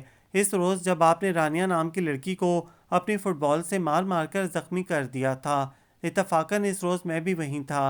عزت نے جان بوجھ کر رانیہ کا حوالہ دیا تاکہ اسے اپنے کیے کا احساس تو دلا سکے، اور سچ مچ کشمالہ کی نظریں اس کی بات پہ جھک گئی تھیں، یعنی اسے واقعی شرمندگی محسوس ہوئی تھی۔ ویسے مجھے آپ کی بہادری پہ بڑی حیرانی ہوئی تھی۔ اتنے سارے لوگوں میں آپ نے اس لڑکی کو پیٹ کے رکھ دیا، ویل ڈن۔ پتہ نہیں وہ طنز کر رہا تھا یا مذاق اڑا رہا تھا۔ کشمالہ کچھ بھی سمجھ نہیں سکی تھی۔ اس نے کشمالہ کے گھر کے گیٹ کے سامنے ہارن دیا تھا۔ چند سیکنڈ میں ہی چوکیدار نے گیٹ کھول دیا۔ وہ گاڑی اندر لے گیا۔ روش پہ گاڑی رکی تو اس نے فوراً اپنی سائڈ کا دروازہ کھول لیا۔ آرام سے، آرام سے، میں آپ کو کھا تو نہیں جاؤں گا، بھاگنے کی اتنی جلدی کیوں ہے؟ وہ گاڑی سے اتر کر تیزی سے اس کی سائڈ پہ آیا اور اسے سہارا دے کر گاڑی سے اترنے میں مدد دی۔ وہ انکار کرنا چاہتی تھی، لیکن اسے یہ بھی پتا تھا کہ اتنے شدید درد کی وجہ سے وہ خود چل نہیں پائے گی، اس لیے نہ چاہتے ہوئے بھی چپ ہو گئی تھی۔ داخلی دروازے کے سامنے والا حصہ اور کوریڈور عبور کر کے وہ ڈرائنگ روم تک پہنچے۔ عزت اس کے ساتھ آہستہ آہستہ جھک کے چلنے کی وجہ سے خود بھی تھک گیا تھا، اسی لیے اسے ڈرائنگ روم کے صوفے پہ بٹھا کر بمشکل سیدھا ہوا۔ اف، لگتا ہے گردن اکڑ گئی ہے۔ اس نے اپنی گردن سہلائی۔ ارے چھوٹی بیوی کو کیا ہوا؟ ان کی ملازمہ اندر آئی تو کشمالہ کے ماتھے پہ سفید پٹی بندی دیکھ کر گھبرا گئی تھی۔ بس آپ کی چھوٹی بیوی کو شوق ہوا تھا اور دیوار سے ٹکر دے ماری، اور دیوار سے ٹکر مارنے پہ یہ تحفہ تو ملے گا نا۔ عزت مسلسل غیر سنجیدگی سے بات کر رہا تھا اور کشمالہ مسلسل چپ تھی۔ وہ اس بندے کو کہتی بھی تو کیا؟ مس کشمالہ حیدر، میں جانتا ہوں آپ اس وقت دل ہی دل میں مجھے گالیاں دے رہی ہیں اور یہی سوچ رہی ہیں کہ یہ عذاب کب ٹلے، لہٰذا آپ کی اطلاع کے لیے عرض ہے کہ میں جا رہا ہوں۔ مسلسل 4 گھنٹوں سے آپ کی تیمارداری کر رہا ہوں، مگر پھر بھی آپ کی بے رونق اور سڑیل شکل پہ شکریہ اور مہربانی کا کوئی سایہ تک بھی نہیں ہے۔ کوئی اور لڑکی ہوتی تو بچ بچ جاتی۔ خیر کوئی بات نہیں، میں نے سوچا تھا آپ کو گھر ڈراپ کر کے فلمی ہیروز کی طرح فرینڈشپ آفر کروں گا، لیکن آپ کی شکل دیکھ کر ہی پتہ چل رہا ہے کہ فرینڈشپ کے لیے نو ویکینسی کا بورڈ آویزہ کر رکھا ہے آپ نے، اس لیے میں اپنی فرینڈشپ کے آفر اپنے ساتھ ہی واپس لے کر جا رہا ہوں۔ جس روز یہ نو ویکینسی کا بورڈ ہٹے گا اس روز آفر کروں گا، اس لیے فی الحال گڈ بائے۔ وہ روانی سے کہہ کر ماتھے تک ہاتھ لے جا کر ڈرائنگ روم سے باہر نکل گیا اور کشمالہ اس کے نان سٹاپ بولنے اور باتوں پہ بے ساختہ امڑنے والی مسکراہٹ نہیں روک سکی۔ وہ واقعی زندہ دل انسان تھا۔ وہ اپنی تکلیف اور درد بھول کر اس کی باتوں پہ مسکرا رہی تھی، اور یہ مسکراہٹ شاید اس سال کی پہلی مسکراہٹ تھی۔ وہ سال میں 2-3 بار ہی مسکرائی تھی، کیونکہ اسے مسکرانے کے لیے کوئی بات، کوئی وجہ، کوئی سبب جو نہیں ملتا تھا۔ کوئی ہوتا تو اسے مسکرانے پہ اکساتا بھی، بس ایک سائرہ حیدر ہی تھیں، اور وہ بھی اکثر اسے اس کے حال پہ چھوڑ کر چلی جاتی تھیں۔ ماشاءاللہ آپ مسکراتی بھی ہیں۔ عزت ڈرائنگ روم کے داخلی دروازے کی چوکر سے ٹیک لگائے اطمینان سے کھڑا اسے ہی دیکھ رہا تھا۔ کشمالہ سٹپٹا گئی۔ ڈونٹ وری، مسکراتی رہیے، میں تو بس یہ کہنے آیا تھا کہ آپ کا نام بہت خوبصورت ہے، بہت پیارا ہے کشمالہ۔ یہ غالباً فارسی کا لفظ ہے اور اس کا مطلب ہے پھولوں کی لڑی، یعنی پھولوں کا ہار، اور آپ کا نک نیم بھی بہت اچھا ہے، کاشلی، مطلب نفع بخش۔ وہ کتنے سکون سے کھڑا اس کے نام کی تعریف کیے جا رہا تھا اور کشمالہ اور کاشلی حیرانی سے دیکھ رہی تھی۔ اپنے نام کا مطلب وہ خود بھی نہیں جانتی تھی، اس نے تو اس کی عرفیت تک کے معنی بتا دیے، اور مزے کی بات یہ ہے کہ اپنے نام کی طرح آپ خود بھی بہت پیاری ہیں۔ بس اپنے ماتھے پر پڑی غصے اور ناگواری کی شکنیں ہٹا دیں تو اور بھی اچھی لگیں گی۔ اینی وے، اب پکا جا رہا ہوں، ہو سکا تو کل پھر آؤں گا آپ کی عیادت کے لیے، لیکن وعدہ نہیں کرتا۔ وہ مسکراتے ہوئے کہہ کر اسے ہاتھ ہلاتے ہوئے پلٹ کر چلا گیا تھا اور کشمالہ اسے ہی سوچتی رہ گئی۔ دوسرے دن صبح ہی صبح نہ چاہتے ہوئے بھی لاشعوری طور پہ اسے عزت کا انتظار تھا۔ مین ڈور کی بیل بجی تو وہ اپنے بیڈ روم میں تھی، پاؤں کی موچ کی وجہ سے خود بیڈ روم سے نکل کر باہر بھی نہیں آ سکتی تھی۔ فریدہ، فریدہ، اس نے اونچی آواز میں ملازمہ کو پکارا، لیکن وہ اوپر اپنے کمرے میں تھی اور فریدہ نیچے کام کر رہی تھی۔ بند کمرے سے اس کی آواز نیچے کیسے پہنچتی؟ وہ کمبل ہٹا کر خود ہی اٹھی اور ایک پاؤں کا سہارا لے کر بمشکل درد ضبط کرتی ہوئی باہر نکل آئی۔ فریدہ، اس نے ریلنگ کے قریب آ کر دوبارہ آواز دی۔ جی چھوٹی بی بی، آپ نے بلایا ہے؟ وہ بھاگی آئی تھی۔ باہر مین ڈور کی بیل بج رہی تھی۔ کون تھا؟ اس نے اشارہ کر کے پوچھا۔ چھوٹی بی بی صاحبہ، وہ چوکیدار اخبار اور میگزین دے کر گیا ہے، اسی نے بیل بجائی تھی۔ فریدہ کے جواب پہ اس کا سارا جوش جھاگ کی طرح بیٹھ گیا تھا۔ ٹھیک ہے، جاؤ تم اپنا کام کرو، اس نے آہستگی سے سر ہلا کر کہا اور پلٹ کر اپنے بیڈ روم میں آ گئی۔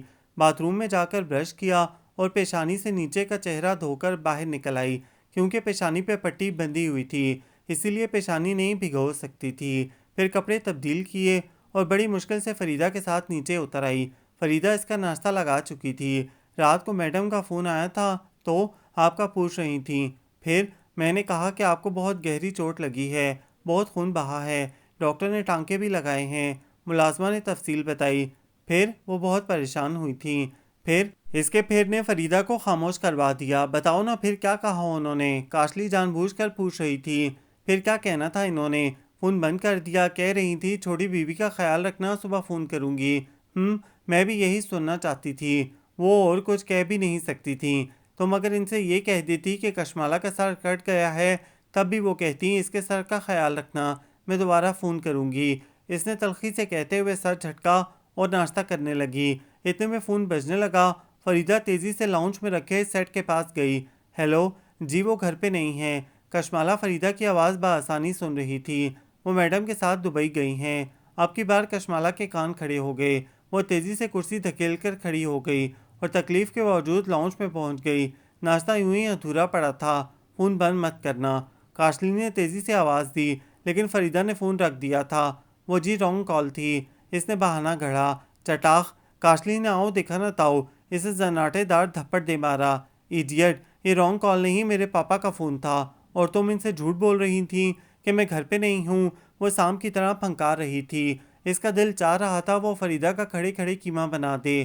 چھوٹی بی بی، وہ میڈم نے منع، دفع ہو جاؤ یہاں سے ورنہ میں تمہارا گلا دبا دوں گی۔ وہ فریدہ کو سچ مچ مارنے کے در پہ ہو رہی تھی، اور فریدہ کو پتا تھا کہ وہ گھر میں اکیلی ہے، کوئی چھڑانے والا بھی نہیں، اسی لیے فوراً وہاں سے ہٹ گئی۔ لیکن کشمالہ کا افسوس پھر بھی کم نہیں ہوا۔ وہ وہیں صوفے پہ بیٹھ کر رونے لگی۔ کتنے دن ہو گئے تھے اس نے شاہ نواز حیدر کی آواز نہیں سنی تھی، نہ ہی وہ اسلام آباد آئے تھے۔ وہ اندر ہی اندر انہیں کتنا یاد کرتی تھی، یہ اس کے علاوہ کوئی بھی نہیں جانتا تھا۔ آج ان کے فون کا پتہ چلا تو وہ ایک دم خوش ہو اٹھی تھی، لیکن اس ایک پل کی خوشی کو فریدہ نے ریسیور کریڈل پر رکھ کے ختم کر دیا تھا، اور اس کا بس نہیں چل رہا تھا کہ وہ کیا سے کیا کر ڈالے۔ Good morning! اچانک لاؤنج کے دروازے سے عزت آفندی کی آواز ابھری تھی۔ کشمالہ نے چونک کر دیکھا تھا، البتہ یہ اور بات تھی کہ عزت بھی اسے دیکھ کر چونک گیا تھا، کیونکہ وہ رو رہی تھی۔ اس کے گلابی رخسار آنسوؤں سے بھیگے ہوئے تھے، اور آنکھوں کی تیکھی کاٹ بے بسی میں ڈھلی ہوئی لگ رہی تھی۔ عزت کو یہ کشمالہ پہلے چند دنوں والی کشمالہ سے بہت مختلف لگی۔ کشمالہ حیدر کی آنکھوں میں آنسو، وہ قریب آتے ہوئے حیرت سے پوچھ رہا تھا، آنسوؤں کے نصیب اتنے اچھے کب سے ہو گئے؟ اوئے ہوئے، سیلاب لانے کا ارادہ ہے کیا؟ ملک کے حالات تو پہلے ہی اتنے خراب ہیں کہ سیلاب برداشت نہیں ہوگا غریبوں سے۔ اس نے چٹکی بجاتے ہوئے اسے متوجہ کیا۔ ارے صبح صبح گھر میں رونا دھونا، مجھے امید تو نہیں تھی کہ تم یہ کام بھی کرتی ہو۔ وہ اسے بہلانے کے سب جتن کر رہا تھا، لیکن اس کے آنسوؤں کی روانی میں کوئی کمی نہیں آئی تھی۔ دیکھیے محترمہ، مجھے آفس جانا تھا، لیکن پھر بھی اپنی مصروفیت سے آپ کے لیے ٹائم نکال کر فلاور شاپ پہ گیا۔ آپ کے لیے تازہ پھولوں کا بکے بنوا کے لایا ہوں، صرف اس لیے کہ آپ بھی ان پھولوں کی طرح فریش اور حشاش بشاش ہو جائیں۔ لیکن آپ ہیں کہ مجھے لفٹ ہی نہیں کروا رہی، لہٰذا بہتر یہی ہے کہ آپ آرام سے بیٹھ کر اپنا شوق پورا کریں اور میں چلا جاؤں۔ وہ بکے اس کی گود میں ڈال کے کھڑا ہو گیا۔ رکیں پلیز، کشمالہ بے ساختہ بولی۔ کس لیے رکوں؟ آپ کو روتا دیکھنے کے لیے، وہ استہزائیہ لہجے میں کہہ رہا تھا۔ I am sorry. اس نے آہستگی سے سوری کہا تو عزت نے سر جھٹک دیا۔ دیٹس گڈ، یہ لیں۔ اس نے ٹیشو باکس سے 2-3 ٹیشو کھینچ کے اس کی سمت بڑھا دیے تاکہ وہ اپنا چہرہ پہنچ سکے۔ ویسے میں نے ایک بات نوٹ کی ہے، ماڈرن لڑکیوں کے پاس دوپٹہ نہیں ہوتا، اس لیے انہیں ٹیشو ضائع کرنا پڑتے ہیں، جبکہ دوسری لڑکیوں کو بڑی سہولت رہتی ہے، وہ دوپٹے کی صورت میں اتنا بڑا ٹیشو ساتھ لیے پھرتی ہیں، وقت پڑنے پر آنسو بھی پونچھ لیتی ہیں اور منہ بھی صاف کر لیتی ہیں۔ ان کا کام بھی ہو جاتا ہے اور ٹیشو بھی ضائع نہیں ہوتا۔ اس کی بات پہ کشمالہ روتے روتے ہنس پڑی۔ اس کی ہنسی اتنی بے ساختہ تھی کہ عزت ٹھہر کے دیکھنے پہ مجبور ہو گیا تھا، اور کشمالہ اسے اپنی سمت دیکھتے پا کر قدرے چپ ہو گئی تھی۔ ویسے میں نے ایک اور بات نوٹ کی ہے، عزت نے تمید باندھی، جس پہ کشمالہ نے بے ساختہ اسے سوالیہ نظروں سے دیکھا تھا۔ یہی کہ آپ روتے ہوئے بہت اچھی لگتی ہیں، لیکن ہنستے ہوئے تو اور بھی اچھی لگتی ہیں، یعنی آپ کا ہنسنا بھی کمال ہے اور رونا بھی۔ وہ اسے ستائشی نظروں سے دیکھ کر کہہ رہا تھا۔ اس نے سر جھکا لیا۔ اینی وے آپ یہ بتائیں پاؤں کی موچ ٹھیک ہوئی یا نہیں؟ وہ سر جھٹک کر اس کے قریب آ گیا تھا۔ نہیں۔ اس نے نفی میں گردن ہلائی۔ میں ٹھیک کر دوں؟ وہ اجازت لے رہا تھا۔ کیسے؟ وہ میرا کام ہے، آپ یہ بتائیں کہ موچ ٹھیک کروانی ہے یا نہیں؟ اس نے اس بات میں جواب دیا۔ اوکے، اب نہیں ہوگا۔ وہ اس کے سامنے نیچے قالین پہ پنجوں کے بل بیٹھ گیا۔ یہ کیا کر رہے ہیں آپ؟ وہ جھجک گئی۔ آپ کے پاؤں کی موچ ٹھیک کرنے لگا ہوں۔ اس نے کاشلی کے سوجے ہوئے پاؤں کو ہاتھ سے دباتے ہوئے چیک کیا اور کاشلی درد سے کرا اٹھی۔ ڈونٹ وری، تھوڑا سا درد تو سہنا ہی پڑے گا۔ وہ اس کے پاؤں کو ٹخنے سے سہلا رہا تھا۔ کشمالہ بمشکل ضبط کیے درد برداشت کرتی رہی، اور یوں ہی سہلاتے سہلاتے عزت نے اس کا پاؤں ایک جھٹکے سے ہلا کر کھینچا تھا، اور کاشلی پوری قوت سے چیخ اٹھی۔ فریدہ بھاگتی ہوئی لاؤنج میں آئی۔ ٹھیک ہو گیا ہے آپ کا پاؤں، لیکن ابھی تھوڑی دیر اور چلنے کی کوشش مت کیجیے گا۔ کسی گرم چیز سے ٹکور کریں، سوجن اتر جائے گی۔ وہ اٹھ کر صوفے پہ جا بیٹھا، اور کشمالہ نے پاؤں میں درد کی کمی محسوس کی تھی۔ اپنی چھوٹی بیوی کو گرم دودھ کا گلاس لا کر دو۔ اس نے ملازمہ کو اشارہ کیا۔ گرم دودھ؟ فریدہ نے دوہرا کے پوچھا۔ جی گرم دودھ، مطلب نیم گرم، ہلکا گرم، آئی سمجھ۔ اس نے اچھی طرح سمجھایا۔ جی اچھا، وہ کہہ کر چلی گئی، اور تھوڑی دیر بعد دودھ کا گلاس لے کر آ گئی۔ لیجیے مس کشمالہ حیدر، دودھ پی لیجیے۔ اس نے اشارہ کیا اور تعجب کی بات تھی اس نے دودھ پی لیا۔ فریدہ حیران پریشان سے عزت کی شکل دیکھتی ہوئی باہر نکل گئی۔ کشمالہ نے بچپن سے لے کر آج تک دودھ نہیں پیا تھا، چاہے وہ لوگ کتنی ہی کوشش کیوں نہ کر لیتے، اور آج تو معجزہ ہو گیا تھا، اور اس معجزے کا سبب وہ شخص تھا۔ فریدہ نے عزت کو کئی بار پلٹ کر دیکھا، اور اس سے پہلے کہ وہ کچھ دیر اور اس کے پاس بیٹھتا اس کے موبائل پہ رنگ ہونے لگی۔ وہ موبائل اسکرین پہ نمبر دیکھتے ہوئے فوراً کھڑا ہو گیا۔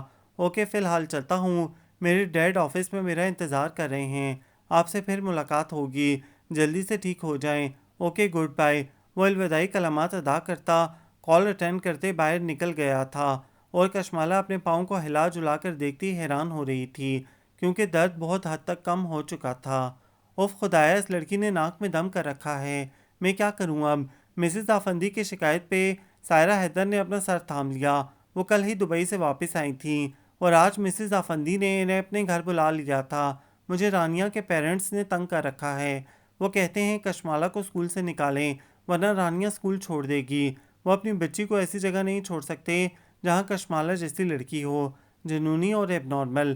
مسز افندی نے سائرہ حیدر کو صاف صاف بتایا، اور وہ جنونی اور ایب نارمل کے الفاظ سن کے بھدک گئی تھیں۔ فاخرہ، یہ تم کیا کہہ رہی ہو؟ انہوں نے مسز افندی کو بے یقینی سے دیکھا۔ انہیں شوق لگا تھا اس بات پہ۔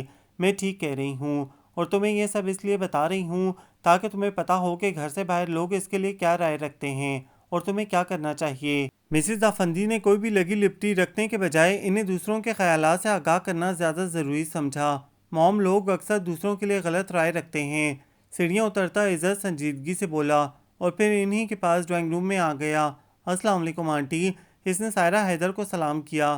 وعلیکم السلام، کیسے ہو بیٹا؟ سائرہ حیدر نے عزت کو سر تپا دیکھا۔ کافی خوبصورت ہینڈسم نوجوان تھا، پہلے کہیں بچپن میں دیکھا تھا شاید، اور اب تو پہچانا ہی نہیں جا رہا تھا۔ الحمدللہ بالکل ٹھیک ٹھاک ہوں، آپ سنائیں کیسی ہیں؟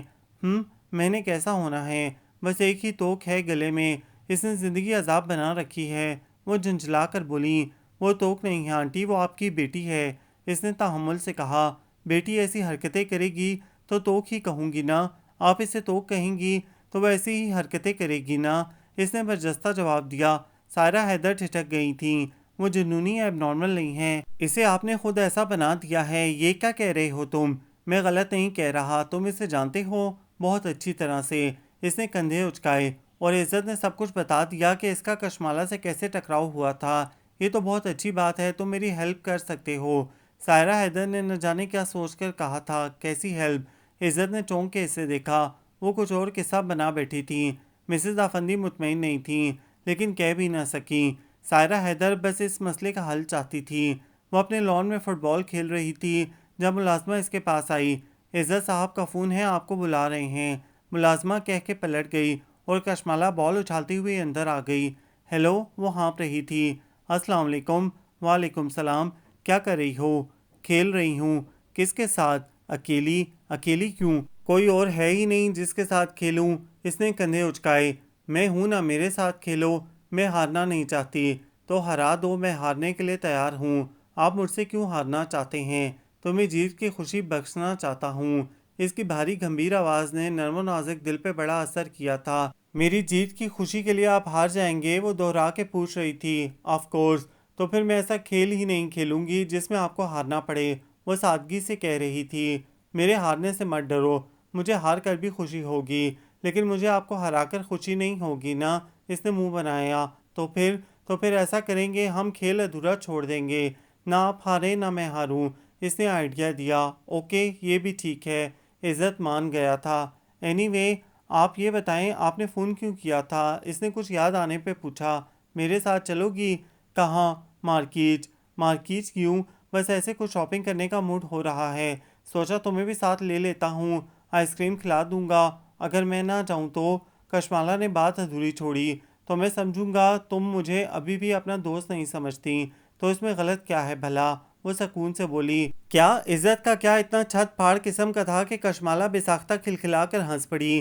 اوکے میں چلتی ہوں۔ وہ مان گئی اور ریسیور کریڈل پہ ڈال دیا۔ عزت کے آنے تک وہ چینج کر چکی تھی۔ اس نے گیٹ پہ ہارن دیا تو اڑی چلی آئی۔ وہ پہلے سے فرنٹ ڈور کھولے ہوئے تھا، اس کے بیٹھتے ہی گاڑی آگے بڑھا دی۔ ان کی دوستی کو 3 ماہ ہو گئے تھے، اور ان 3 ماہ میں عزت بمشکل اس کو بے تکلفی کی اس طرح پلایا تھا کہ وہ اب اس کے ساتھ کہیں آنے جانے بھی لگی تھی۔ کبھی کبھار کوئی بات بھی ڈسکس کر لیتی تھی، موڈ ہوتا تو گپ شپ بھی ہو جاتی تھی، اور ان باتوں کو لے کر اس میں بہت زیادہ نہ صحیح لیکن تھوڑی بہت تبدیلی ضرور آئی تھی۔ اس کی بے حسی کا حصار ٹوٹ چکا تھا۔ وہ موم تھی، اسے توجہ کی آنچ ملی تو پگھلنے لگی تھی، اور عزت اس پگھلے ہوئے موم سے ایک گڑیا بنانے لگا تھا۔ وہ اس گڑیا کو اٹھنا بیٹھنا سونا جاگنا ہنسنا رونا سکھا رہا تھا، اور وہ گڑیا سب سیکھتی جا رہی تھی۔ آخر تھی جو موم کی گڑیا بس پگھلانے کی دیر تھی، اور وہ اسے دن بدن پگھلا رہا تھا اور دن بدن اس کی شکل واضح کر رہا تھا۔ ٹھیک 6 ماہ بعد عزت کو مثبت نتائج ملے تھے۔ اس کا رزلٹ آؤٹ ہوا تھا اور اس نے میٹرک کے بورڈ کے امتحان میں فرسٹ پوزیشن حاصل کی تھی۔ مسز افندی اور سائرہ حیدر خوش بھی تھیں اور بے چین بھی، لیکن عزت مطمئن تھا۔ اس نے جو سوچا تھا وہ پا لیا تھا، یہ اس کی محنت تھی۔ عزت کہاں ہو؟ وہ اسے آوازیں دیتی ہوئی اندر آئی تھی۔ خیریت بیٹا، اتنی جلدی میں کیوں ہو؟ مسز افندی ڈائننگ روم سے نکل کر سامنے آ گئیں۔ وہ میں عزت کی طرف آئی تھی۔ کہاں ہے وہ؟ اس نے ذرا جھجک کے کہا۔ ان کے گھر ننھناتے ہوئے داخل ہونا خود ہی اچھا نہیں لگا تھا اسے۔ اوپر ہے، جاؤ دیکھ لو جا کر۔ انہوں نے اوپر کی طرف اشارہ کیا۔ وہ پہلے بھی ان کے گھر آتی رہتی تھی، اسی لیے زیادہ اجنبیت کا احساس نہیں تھا۔ گھر پہ کوئی بھی ہوتا وہ نوٹس نہیں لیتی تھی، لیکن مسز افندی کو دیکھ کر ہر بار ہی جھجک جاتی تھی۔ نہ جانے کیا بات تھی، اسے ان سے ہمیشہ جھجک محسوس ہوتی تھی۔ جی، وہ آہستگی سے جی کہہ کے اوپر آ گئی۔ عزت کے کمرے کا دروازہ نیموا تھا۔ وہ دروازہ دھکیل کر اندر چلی گئی۔ اس کے بیڈ روم کا پنکھا فل سپیڈ سے چل رہا تھا اور کمرے میں بکھری کئی فائلوں کے کاغذ پھڑپھڑا رہے تھے۔ خود وہ کشن پہ سر رکھے نیچے قالین پہ بغیر شرٹ کے اوندا لیٹا ہوا تھا۔ یوں محسوس ہو رہا تھا جیسے اسے بہت زیادہ گرمی لگ رہی تھی، اس لیے وہ سب کچھ چھوڑ چھاڑ کے لیٹ گیا تھا۔ وہ ایک قدم آگے بڑھی تھی تو 2-3 کاغذ اس کے پاؤں کے نیچے آ گئے۔ اس نے نیچے بیٹھتے ہوئے وہ کاغذ اٹھا لیے اور یوں ہی کمرے میں بکھرے سارے پیپر سمیٹنے لگی۔ ایک ایک کاغذ کو ترتیب سے اکٹھا کیا اور فائل میں جمع کرنے لگی۔ پورے کمرے میں بکھرے کاغذ سمیٹتے ہوئے جب وہ عزت کے قریب آئی تو نہ جانے کیا ہوا کہ اسے لگا اس کے دل کی دھڑکن تیز ہوئی ہے۔ وہ ٹھٹک گئی تھی۔ اس نے ڈرتے ڈرتے عزت کو دیکھا۔ وہ اوندے منہ کافی پھیل کے لیٹا ہوا تھا۔ بالوں کا سٹائل پنکھے کی تیز ہوا سے بے ترتیب ہو رہا تھا اور گھنی پلکیں گہری نیند کا پہرا دے رہی تھیں۔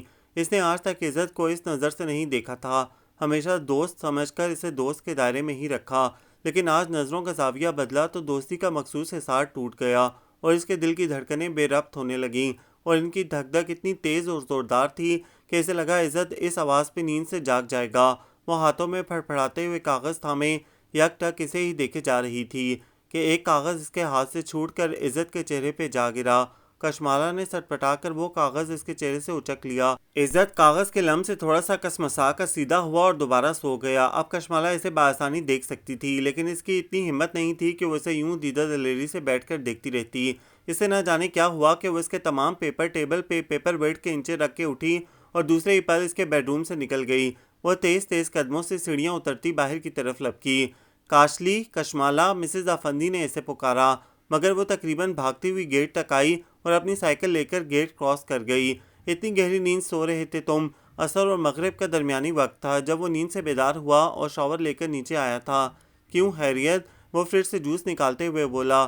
کاشلی آئی تھی، اوپر گئی تھی، پھر پتہ نہیں کیا ہوا، تھوڑی دیر بعد وہ تمہارے کمرے سے نکلی تو بڑی عجلت میں تھی، تیز تیز سیڑھیاں اتر کر چلی گئی، وہ حیرانی سے بتا رہی تھی۔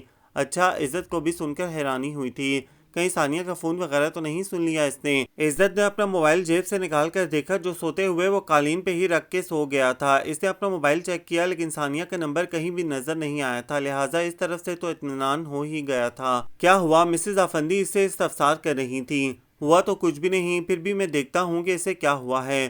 وہ جوس کا گلاس خالی کر کے کچن سے باہر نکل آیا۔ مسز افندی چپ ہو گئیں، وہ مسلسل کشمالہ کے متعلق سوچ رہی تھیں۔ عزت نے اپنی گاڑی نکالی اور اس کے گھر کا رخ کیا۔ اس ٹاؤن کے ایک بلاک میں عزت کا گھر تھا اور دوسرے بلاک میں کاشلی کا گھر تھا۔ اگلے 5 منٹ میں اس کے گھر میں تھا۔ کاشلی زندہ ہو؟ وہ اسے آوازیں دیتے ہوئے اوپر اس کے بیڈ روم میں چلا آیا تھا۔ وہ بیڈ پہ لیٹی دونوں بازو اپنے چہرے پہ رکھے ہوئے تھی، یوں جیسے چہرہ چھپانے کی کوشش کر رہی ہو۔ کس سے چھپ رہی ہو؟ عزت نے آگے بڑھ کے اس کے چہرے سے بازو ہٹائے۔ وہ اس کے لم سے بدک کے پیچھے ہٹی تھی۔ ارے کیا ہوا؟ میں نے اتنا سخت تو نہیں پکڑا؟ عزت اس کے یوں بدکنے پہ ٹھٹکا تھا۔ آپ یہاں کیوں آئے ہیں؟ وہ اٹھ بیٹھی تھی۔ کیا مطلب ہے تمہارا؟ اسے حیرانی ہوئی۔ آپ مجھے نیچے بلا لیتے۔ اوہ، تمہارے کہنے کا مطلب ہے کہ مجھے تمہارے بیڈ روم میں نہیں آنا چاہیے؟ عزت ہونٹ سکیڑتے ہوئے بولا۔ Of course. اس کی نظریں جھکی ہوئی تھیں، لیکن بات وہ صاف صاف کر رہی تھی۔ وجہ بس ایسے ہی، اس نے نظر چراتے ہوئے کہا۔ تو پھر تم میرے کمرے میں کیوں گئی تھی؟ آئندہ نہیں جاؤں گی۔ اوکے، میں بھی نہیں آؤں گا، وہ کہہ کے واپس مڑا اور دروازہ کھول کے باہر نکل آیا۔ کشمالہ ٹھٹک گئی، وہ خفا ہو کے جا رہا تھا۔ عزت، وہ بے ساختہ ننگے پاؤں اس کے پیچھے باہر بھاگی۔ عزت پلیز رکیے۔ اس نے سیڑھیاں اترتے عزت کو دوبارہ آواز دے کر روکا، لیکن وہ سنی انسنی کرتا سیڑھیاں اترتا جا رہا تھا۔ عزت، وہ یک دم بھاگتی ہوئی آئی اور اس کے سامنے کھڑی ہو گئی، جیسے راستہ روک لیا ہو۔ اب کیا ہے؟ وہ سنجیدگی سے بولا۔ کہاں جا رہے ہیں؟ ڈرائنگ روم میں۔ کیا ڈرائنگ روم میں؟ ہاں، تم نے خود ہی تو کہا ہے کہ میں تمہیں نیچے بلا لیتا، یعنی مجھے ڈرائنگ روم تک ہی رہنا چاہیے، اس لیے میں ڈرائنگ روم میں ہی جا رہا ہوں، تم بھی وہیں آ جاؤ۔ وہ کہہ کے سیڑھیاں اتر گیا۔ کشمالہ اپنے کہے پہ شرمندہ نہیں تھی، اسی لیے چپ چاپ اس کے پیچھے آ گئی۔ بیٹھیے، اس نے صوفے کی سمت اشارہ کیا۔ Thank you. وہ بیٹھ گیا۔ Cold drink منگواؤں؟ اس نے دھیمے سے پوچھا، نظریں جھکی ہوئی تھیں۔ میں پی کر آیا ہوں، وہ لاپرواہی سے بولا۔ آئی کیوں ہیں؟ یہ پوچھنے کہ تم کیوں آئی تھی۔ وہ اسے ہی دیکھ رہا تھا۔ وہ اپنے جانے کا سوچ کر نروس ہو گئی تھی۔ دل کی دھڑکنیں پھر سے منتشر ہونے لگی تھی۔ موم بتا رہی تھی کہ تم مجھ سے ملنے آئی تھی اور میں سو رہا تھا، اس نے حوالہ دیا۔ وہ میں دراصل کالج کے پراسپیکٹس لے کر آئی تھی، وہ دکھانے تھے آپ کو۔ اس نے بہانہ ڈھونڈ ہی لیا۔ تو کہاں ہے پراسپیکٹس؟ ابھی لے کر آتی ہوں، وہ کہہ کے وہاں سے اٹھ گئی اور تھوڑی دیر بعد پراسپیکٹس لے بھی آئی تھی۔ بیٹھو، عزت نے اسے صوفے پہ بیٹھنے کو کہا، لیکن وہ اس کے برابر بیٹھنے سے گریز کر رہی تھی۔ کیا دیکھ رہی ہو؟ بیٹھو نا، وہ جھنجھلا گیا۔ میں یہیں ٹھیک ہوں، آپ بتائیں کیا بتانا ہے؟ وہ ہنوز کھڑی رہی۔ کاشلی، تمہارا دماغ کہاں پہنچا ہوا ہے؟ اب کی بار وہ ذرا سختی سے بولا تو وہ سٹپٹا گئی۔ بیٹھ جاؤ یہاں، اس کے سخت تیوروں سے بھوکلا کے وہ فوراً بیٹھ گئی اور وہ پراسپیکٹس کھول کر اسے سمجھانے لگا۔ وہ کالج میں داخلہ لے رہی تھی اور بہت خوش تھی۔ وہ ایک ایک بات عزت سے ڈسکس کرتی تھی، لیکن اس وقت وہ اسے جو کچھ بھی سمجھا رہا تھا کاشلی کے سر کے اوپر سے گزرتا رہا۔ پھر کیا ارادہ ہے تمہارا؟ وہ کہتے کہتے اچانک اس کی طرف متوجہ ہوا۔ وہ اسے ہی ٹکٹکی باندھے دیکھ رہی تھی۔ عزت کے اچانک دیکھنے پہ گڑبڑا گئی۔ مم، میرا ارادہ کیا مطلب ہے آپ کا؟ اس نے اپنی گھبراہٹ پر قابو پاتے ہوئے پوچھا۔ اسی کالج میں ایڈمیشن لوگی یا کہیں اور؟ اسی کالج میں ایڈمیشن لوں گی، مجھے پسند ہے، اس نے حامی بھری۔ اوکے، تو پھر تمام ڈاکومنٹس تیار کر لو، میں تمہارے ساتھ جا کر ایڈمیشن کروا دوں گا۔ ٹھیک ہے، کل چلیں گے، اس نے فوراً سر ہلایا۔ اوکے، پھر کل ملیں گے۔ وہ کھڑا ہو گیا۔ آپ جا رہے ہیں؟ میرا خیال ہے اس وقت میرا چلے جانا ہی بہتر ہے، عزت کچھ سمجھ کر بولا۔ وہ کاشلی کے احساسات اس کے چہرے پہ لکھے دیکھ چکا تھا۔ کیوں؟ یہ بتانا ضروری نہیں ہے، وہ کہہ کے باہر نکل گیا اور کشمالہ گہرا سانس کھینچ کے رہ گئی۔ یہ کیا ہوا تھا؟ دل کس ڈگر پہ چل نکلا تھا؟ کشمالہ بیٹا، وہ کالج کے گیٹ سے باہر نکلی تو یکدم چونک گئی۔ یہ آواز اس کے پاپا کی تھی۔ وہ ان کی آواز لاکھوں میں بھی پہچان سکتی تھی۔ پاپا؟ وہ بے یقینی سے شاہ نواز حیدر کی سمت پلٹی۔ میری جان، میری کشمالہ، انہوں نے بازو پھیلا دیے تھے اور کشمالہ بھاگتی ہوئی آ کر ان کے سینے سے لگ گئی۔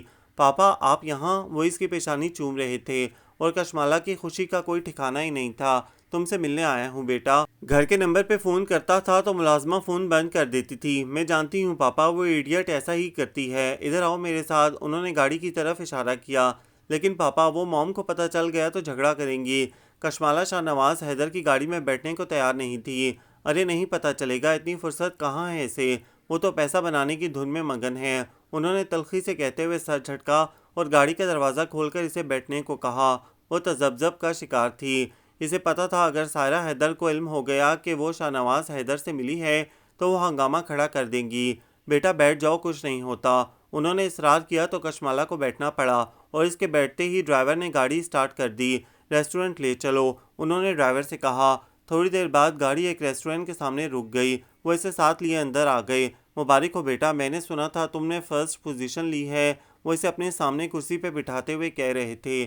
تھینک یو پاپا، اب تو میرا فرسٹ ایئر بھی کلیئر ہونے والا ہے، اس نے مسکرا کر جواب دیا۔ ماشاءاللہ، لگتا ہے کہ میری بیٹی واقعی بڑی اور ذہین ہو گئی ہے، انہوں نے ستائشی لہجے میں کہا۔ 17 سال کی ہو گئی ہوں، اس نے فخریہ انداز میں بتایا۔ 17 سال؟ شاہ نواز حیدر دوہرا کے رہ گئے۔ جی 17 سال، اور موم کو آپ سے الگ ہوئے 10 سال ہو گئے ہیں۔ یہ سارا حساب کشمالہ کے دل پہ لکھا تھا، اور ان 10 سالوں میں آپ سے 10 مرتبہ ہی ملی ہوں گی، وہ افسردگی سے کہہ رہی تھی۔ کوئی بات نہیں بیٹا، ملاقات کا کیا ہے، بس دلوں میں محبت زندہ ہونا چاہیے۔ وہ اس کی دل گرفتگی کے خیال سے اسے تسلی دے رہے تھے۔ محبت کو سسکنے کے لیے چھوڑ دیں تو وہ مر جاتی ہے۔ پاپا میں کیا کروں بیٹا، وہ تمہیں مجھ سے دور رکھ کے مجھے اذیت دینے کی کوشش میں رہتی ہے اور میں مجبور ہوں۔ 18 سال تک میرا تم پہ کوئی اختیار نہیں چل سکتا۔ انہوں نے معذوری ظاہر کی۔ 18 سال کے بعد کیا ہوگا؟ پھر میں تمہیں اپنے پاس کراچی لے جاؤں گا۔ وہ بے ساختہ مسکرا کے بولے۔ یہ صرف تسلی ہے۔ اس نے سر جھٹکا۔ کیوں تسلی کیوں ہے؟ وہ حیرت سے بولے۔ کیونکہ آپ مجھے کراچی لے کر نہیں جا سکتے۔ ارے کیوں نہیں لے جا سکتا؟ وہاں آپ کی بیوی بھی تو ہے۔ اس کے جواب پہ وہ یکدم فلک شگاف کہکا لگا کر ہنسے۔ ارے میری جان، میری بیوی کچھ نہیں کہے گی، بلکہ تم سے مل کر، تمہیں دیکھ کر خوش ہوگی۔ وہ اس کا ہاتھ تھپکتے ہوئے بولے۔ وہ کیوں خوش ہوں گی؟ اس لیے کہ میں تم سے بہت محبت کرتا ہوں اور وہ جانتی ہے کہ تم میرے لیے کیا اہمیت رکھتی ہو۔ شاہ نواز حیدر اسے سمجھا رہے تھے اور کشمالہ سن کر چپ ہو گئی تھی۔ پھر ان دونوں باپ بیٹی نے لنچ کیا۔ شاہ نواز حیدر اسے ڈھیر سارا پیار اور ڈھیر سارے تحائف دینے کے بعد گھر ڈراپ کر گئے تھے۔ کشمالہ پورش میں سائرہ حیدر کی گاڑی دیکھ کر سہم گئی تھی۔ اسے پتہ تھا کہ اب کیا ہونے والا ہے۔ وہ سست روی سے چلتی اندر آ گئی۔ کشمالہ، سائرہ حیدر کی پہلی پکار پہ ہی وہ لرز اٹھی تھی۔ کہاں سے آ رہی ہو تم؟ وہ کسی جیلر کی طرح اس کے سامنے آ کھڑی ہوئیں۔ کالج سے۔ شٹ اپ، جھوٹ مت بولو۔ وہ دھاڑ اٹھی۔ ڈرائیور تمہیں پک کرنے گیا تھا لیکن تم وہاں نہیں تھی۔ موم میں وہ عزت کے ساتھ، عزت اپنے گھر پہ ہے۔ انہوں نے اس کی بات کاٹ کے کہا۔ کشمالہ بری طرح پھنس گئی تھی۔ صرف شاہ نواز سے ملنے کا معاملہ ایسا تھا جہاں کشمالہ ذرا دب جاتی تھی، ورنہ اس نے ڈرنا کب سیکھا تھا بھلا؟ تم اس ذلیل کے ساتھ تھی نا؟ مجھے پتا ہے وہ اسلام آباد آیا ہوا ہے، اور مجھے یہ بھی پتا تھا کہ وہ تم سے ملنے کی کوشش ضرور کرے گا، اسی لیے میں نے ڈرائیور کو بھیج دیا، لیکن وہ سائرہ حیدر کسی ناگن کی طرح بل کھا رہی تھیں۔ ان کا بس نہیں چل رہا تھا کہ وہ کشمالہ کو اٹھا کر دیوار پہ دے ماریں۔ میں پورے 1 سال بعد ملی ہوں ان سے، اور یہ کوئی بری بات تو نہیں ہے۔ وہ میرے فادر ہیں، مجھے ان سے ملنے کا حق ہونا چاہیے۔ وہ صرف تمہارا فادر نہیں ہے، وہ 2 اور بچوں کا بھی فادر ہے۔ انہوں نے طنزیہ کہا۔ تو کیا ہوا؟ آپ نے ان سے ڈائیورس لے لی تو کیا وہ دوسری شادی بھی نہ کرتے، اکیلے زندگی گزارتے؟ آپ خود ہی تو انہیں گھر سے نکالتی تھیں، اور وہ آخر نکل ہی گئے۔ اس میں ان کا کیا قصور ہے؟ آج پہلی بار اس نے اس معاملے پہ ماں کے سامنے بولنے کی جرت کی تھی۔ میرے سامنے زبان چلاتی ہو؟ انہوں نے اسے دھپڑ دے مارا، اور کشمالہ کے ہاتھوں میں پکڑے تمام گفٹس چھوٹ کر زمین پہ جا گرے۔ بہت سی چیزیں بکھر گئیں۔ آپ ہمیشہ اکیلے بولتی ہیں، کسی دوسرے کو بولنے کا موقع دیے بغیر، اسی لیے لگتا ہے کہ آپ رائٹ ہیں، حالانکہ آپ کہیں سے بھی رائٹ پہ نہیں ہیں۔ آپ نے ہمیشہ پاپا کے ساتھ زیادتی کی، انہیں تنگ کیا، ان پر غصہ کیا، گالیاں دیں، اور پھر انہیں گھر سے نکلنے پہ مجبور کر دیا۔ آپ نے مجھ سے باپ کی محبت چھین لی اور ماں کی محبت کبھی دی ہی نہیں۔ پھر بھی آپ چاہتی ہیں کہ میں آپ کے لیے اچھی بن کر رہوں، آپ کے ہر حکم پہ سر جھکا دوں۔ کیوں موم؟ کس لیے آپ کا حکم مانوں؟ آپ نے آج تک مجھے دیا ہی کیا ہے؟ اچھے اسکول، کالج اور اچھے کپڑوں جوتوں کے سوا؟ وہ آج دو بدو جواب دیتی، اپنے اندر کا غبار نکالنے کے درپے ہو گئی تھی، اور سائرہ حیدر حیرت سے پھٹی پھٹی آنکھوں سے اسے دیکھ رہی تھیں۔ اس نے آج تک جو نہیں کہا تھا وہ سب کہہ رہی تھی۔ یہ خناس کس نے بھرا ہے تمہارے دماغ میں؟ وہ غصے سے بولی۔ آپ نے بھرا ہے یہ خناس۔ 10 سال ہو گئے ہیں اس خناس کو بھرتے ہوئے۔ آپ نے کبھی سوچا کہ آپ کی بیٹی کو آپ کی ضرورت ہے؟ آپ نے کبھی اندازہ لگایا کہ آپ کی بیٹی اپنے باپ سے کتنی اٹیچ تھی، جسے آپ نے دور کر دیا؟ کبھی سوچا آپ نے کہ آپ جیسی ضدی مائیں کیسا ظلم کرتی ہیں بچوں پہ؟ کبھی غور کیا آپ نے کہ میں اس خالی گھر میں اکیلی چکراتی رہتی ہوں؟ پاگل کر دیا ہے آپ نے مجھے۔ میری تنہائی اور میری سوچوں نے مجھے جنونی بنا دیا ہے۔ باپ مجبور تھا اور ماں بااختیار۔ آپ دونوں کی انہی مجبوریوں اور اختیار نے مجھے کہیں کا نہیں چھوڑا۔ میں آپ کے لیے عذاب ہوں تو یہ عذاب گلے سے اتار دیں، مجھے میرے پاپا کے پاس رہنے دیں، اور خود جی بھر کے بزنس میں ترقی کرتی رہیں۔ آپ کو آپ کی دولت اور شہرت مبارک ہو، مجھے تو سولی پہ مت لٹکائیں۔ وہ چیخ چیخ کے بولتی ہوئی رو پڑی تھی۔ آپ سے زیادہ مجھے اپنے پاپا عزیز ہیں، بے شک مجھ سے دور رہتے ہیں، بے شک ان کے اور بھی بچے ہیں، بے شک ان کی بیوی بھی ہے، بے شک وہ جیسے بھی ہیں لیکن مجھ سے محبت کرتے ہیں۔ اس نے آخری جملہ خوب جما کر کہا، پھر اپنے ہاتھوں کی پشت سے اپنے آنسو رگڑ کر پہنچتی ہوئی نیچے بیٹھ کر اپنے بکھرے ہوئے گفٹ سمیٹنے لگی۔ ساتھ ساتھ آنسو بھی بہتے جا رہے تھے۔ وہ مجھے برتھ ڈے وش نہیں کر سکتے، لیکن پھر بھی ان کا گفٹ ہر سال مجھے موصول ہوتا ہے۔ 10 سالوں میں 10 گفٹ بھیجے ہیں انہوں نے، اور وہ 10 گفٹ میری الماری میں انمول خزانے کی طرح محفوظ ہیں، صرف اس لیے کہ وہ انہوں نے مجھے بڑی محبت سے، بڑی یاد سے بھیجے تھے۔ آپ نے مجھے ان 10 سالوں میں کیا دیا؟ سیزن کے سیزن شاپنگ کروا دی، اور بس وہ اکیلی بولتی جا رہی تھی، اور پھر ساری چیزیں سمیٹ کر کھڑی ہو گئی۔ یہ نہیں ہے کہ میرے پاس چیزوں کی کمی ہے اور میں ان چیزوں پہ خوش ہوتی ہوں، بات یہ ہے کہ میرے پاس محبت کی کمی ہے، اس لیے ان چیزوں کے ساتھ ملنے والی محبت پہ خوش ہوتی ہوں۔ آج یہ محبت مجھے پورے 1 سال بعد ملی ہے، اس لیے پلیز مجھے تھوڑی دیر خوش ہو لینے دیں۔ کچھ نہیں بگڑے گا آپ کا، بلکہ مجھ پہ توجہ دینے کے بجائے بہتر ہے کہ آپ اپنی کسی فائل یا کسی میٹنگ پہ توجہ دیں۔ کچھ فائدہ تو ہوگا نا آپ کو، مجھ پہ ٹائم ویسٹ کرنے سے کچھ نہیں ملے گا۔ وہ آج بولی تھی اور دل کھول کے بولی تھی۔ سائرہ حیدر ششدر سی اسے دیکھ رہی تھیں۔ وہ ساری چیزیں لے کر اوپر اپنے بیڈ روم میں چلی گئی، لیکن اس کے لفظوں کی کاٹ نیچے ہی رہ گئی۔ اس کی آواز کی بازگشت ابھی تک ان کے کانوں میں سنائی دے رہی تھی۔ انہیں کیا پتا تھا کہ وہ کشمالہ جو باہر سے اتنی بے حس، ضدی اور لاتعلق بنی رہتی ہے، وہ اندر سے گہری اور کتنی حساس ہے۔ وہ ایک ایک بات کو دل پہ لکھے پھر رہی تھی، اور دل پہ لکھا وہ زبانی یاد کر چکی تھی۔ پہلے وہ کم عمر تھی، چپ رہتی تھی، سنتی تھی، خاموش ہو جاتی تھی، لیکن اسے اب بولنا بھی آ گیا تھا، اور آج اس کے اس بولنے نے سائرہ حیدر کے 14 طبق روشن کر دیے تھے۔ آنٹی عزت گھر پہ ہے؟ وہ اپنی دھن میں سیدھی ان کے ڈرائنگ روم میں چلی آئی تھی، لیکن وہاں آنٹی کے بجائے اور لوگوں کو دیکھ کر ٹھٹک کے رک گئی۔ عزت بھی وہیں بیٹھا ہوا تھا، کشمالہ کو دیکھ کر چونک گیا۔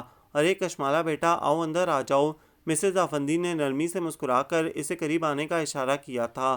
سوری آنٹی، مجھے نہیں پتا تھا کہ آپ کے ہاں مہمان آئے ہوئے ہیں، میں پھر آ جاؤں گی، وہ معذرت خوانا لہجے میں کہتی واپسی کے لیے پلٹی۔ ارے رکو یار، یہ مہمان کوئی غیر نہیں اپنے ہی ہیں۔ عزت گود سے کشن ہٹا کر صوفے سے اٹھ کے اس کے پاس آ گیا۔ ان سے ملو، یہ ہے میرے بڑے بھائی فہد افندی اور یہ ہے میری سسٹر عریشہ افندی۔ دونوں شادی کے بعد اپنی اپنی فیملی کے ساتھ امریکہ میں مقیم ہیں۔ 2 روز پہلے کراچی تشریف لائے تھے اور آج کراچی سے اسلام آباد پہنچے ہیں۔ یہ میرے کزنز ہیں، حامد، ثانیہ، اجالا اور سمیر، یہ بھی کراچی سے ہی تشریف لائے ہیں۔ ان کے ساتھ اب چند دن یہیں رہیں گے۔ عزت نے بڑی تفصیل اور وضاحت سے تعارف کروایا۔ ہیلو، مجبوراً کشمالہ کو ہیلو کہنا پڑا۔ وہ ان سب کی نظریں خود پہ مرکوز دیکھ کے اندر سے کنفیوز ہونے لگی تھی۔ اور یہ ہے آنٹی سائرہ حیدر کی اکلوتی صاحبزادی کشمالہ حیدر۔ اس نے بآواز بلند اس کا تعارف کروایا، اور پورے اسلام آباد میں یہ میری اکلوتی فرینڈ ہے، بلکہ یوں کہنا چاہیے کہ میں بھی ان کا اکلوتا فرینڈ ہوں۔ وہ شرارت سے ہنستے ہوئے کہہ رہا تھا۔ وہ سب بھی اس کے انداز پہ ہنسے تھے، لیکن ان سب میں ثانیہ ایسی تھی جو نہیں ہنسی تھی، بلکہ اس کی تیوری پہ بل پڑ گئے تھے۔ اس لیے میری ریکویسٹ ہے کہ آپ لوگ بھی میری فرینڈ کو کھلے دل سے ویلکم کریں اور اس دوستی کو آگے بڑھائیں۔ عزت نے کشمالہ کا ہاتھ پکڑ کر اسے صوفے پہ بٹھانے کے لیے آگے کیا، لیکن اتنے میں ثانیہ اپنی جگہ سے کھڑی ہو گئی۔ ایکسکیوز می، وہ کہہ کے وہاں سے نکل گئی، جس پہ باقی سب کے ساتھ ساتھ کشمالہ اور عزت نے بھی چونک کے دیکھا تھا۔ کشمالہ تم بیٹھو، میں بھی آتا ہوں۔ موم، کشمالہ کو بھی کولڈ ڈرنک سرو کریں، وہ جاتے جاتے بھی کہنا نہیں بھولا تھا، اور لمبے لمبے ڈگ بھرتا باہر نکل آیا۔ اس نے سیڑھیاں چڑھنے کی آواز سنی تھی، سو وہ بھی اوپر کی طرف لپکا۔ ثانیہ، اس نے کمرے کا دروازہ کھول کے دیکھا۔ ثانیہ دوسرے کمرے میں بھی جھانکا۔ ثانیہ پلیز یار، کہاں ہو؟ وہ اسے ڈھونڈتا ہوا آگے بڑھا تو اسے ٹیرس پہ دوپٹہ لہراتا ہوا نظر آیا۔ وہ اس کے پیچھے ہی ٹیرس پہ آ گیا۔ وہ دونوں ہاتھ ریلنگ پہ جمائے نیچے جھک کر دیکھ رہی تھی۔ کیا بات ہے، اس طرح اچانک اٹھ کر کیوں چلی آئیں؟ عزت بھی ریلنگ پہ ہاتھ رکھ کے کھڑا ہو گیا تمہاری فرینڈ کو دیکھ کر۔ اس نے دانت پیس کے کہا، کیوں، میری فرینڈ اچھی نہیں ہے کیا؟ بہت اچھی ہے، اسی لیے تو آ گئی ہوں۔ ثانیہ غصے کی تیز تھی اور عزت کو پتا تھا کہ اب وہ اس بات کو ربڑ کی طرح کھینچے گی۔ ارے یار، وہ واقعی بہت اچھی ہے، تمہیں اس کے ساتھ فرینڈ شپ کر لینا چاہیے۔ کیوں، مجھے کیوں اس کے ساتھ فرینڈ شپ کر لینا چاہیے؟ ثانیہ کاٹ کھانے کو دوڑی، کیونکہ وہ میری فرینڈ ہے۔ عزت نے لاپرواہی کا مظاہرہ کرتے ہوئے شرارت سے کہا، وہ تمہاری فرینڈ ہے، یہ بات تم نے پہلے کبھی کیوں نہیں بتائی؟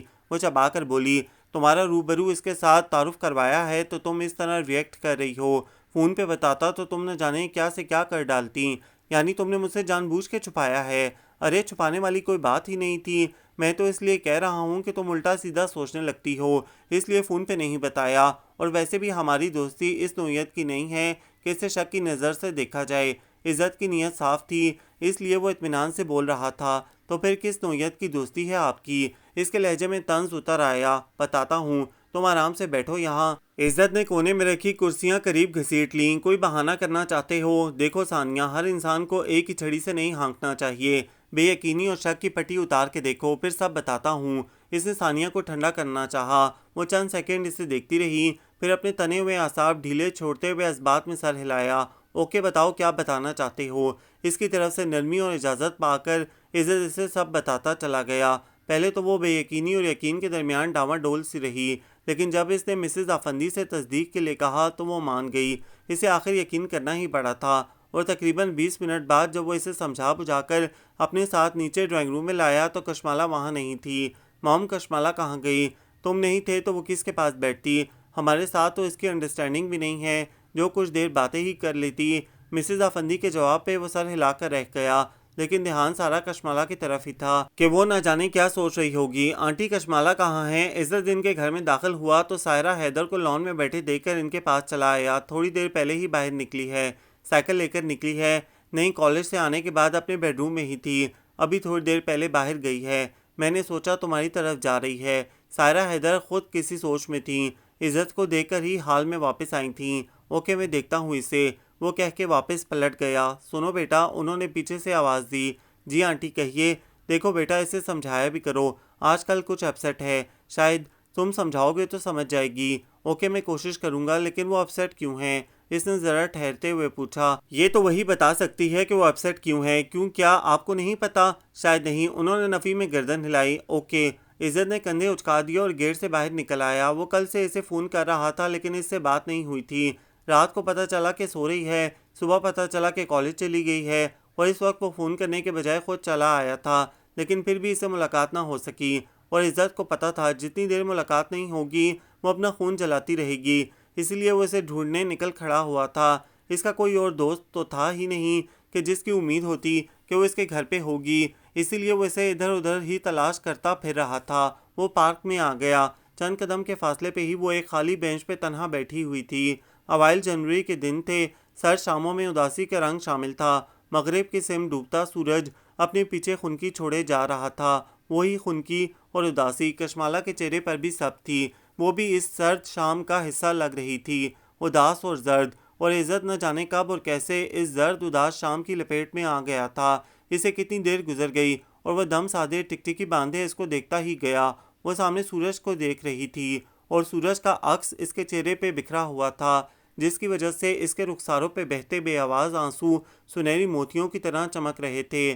عزت کو لگا اس کے ارد گرد ایک طلسمی حصار بن گیا ہو، ایک سنہرا طلسم جس کے زیر اثر وہ دھیمے قدموں سے چلتا اس کے برابر آ بیٹھا، یہاں تک کہ آہٹ بھی نہ ہوئی، لیکن پھر بھی وہ کشمالہ تھی حد سے زیادہ حساس۔ اس نے بنا دیکھے ہی محسوس کر لیا تھا کہ وہ اس کے پاس آ کر بیٹھا ہے، اور وہ نہیں چاہتی تھی کہ عزت اس کے پاس بیٹھے یا پھر وہ عزت کے پاس بیٹھے، اسی لیے فوراً اٹھنے لگی کہ اچانک عزت نے اس کے ہاتھ پہ اپنا ہاتھ رکھ دیا۔ میرا ہاتھ چھوڑیں، میں یہاں سے جانا چاہتی ہوں، اس نے عزت کی طرف دیکھے بغیر کہا، لیکن میں ابھی یہاں بیٹھنا چاہتا ہوں۔ عزت کا لہجہ بدلا ہوا تھا، آواز کسی جذبے کے احساس سے بوجھل ہو رہی تھی۔ کشمالہ کو لگا عزت نے اس کا دل اپنی مٹھی میں دبا لیا ہو۔ آپ یہاں کیوں آئے ہیں؟ وہی تیکھا سا سوال جو وہ اکثر کرتی تھی۔ تمہارے لیے۔ میرے لیے کیوں؟ کل کہاں چلے گئے تھے؟ کام تھا ثانیہ سے اس لیے چلا گیا، اور میں سمجھی محبت تھی ثانیہ سے اس لیے چلے گئے۔ وہ برجستہ بول کے ہنسی۔ محبت؟ عزت نے دہرایا۔ کشمالہ تمہاری نظر میں محبت کیا ہے؟ وہ بے ساختہ پوچھ بیٹھا، اور کشمالہ کی نظریں اس کے ہاتھ میں دبے اپنے ہاتھ پہ جا ٹھہریں۔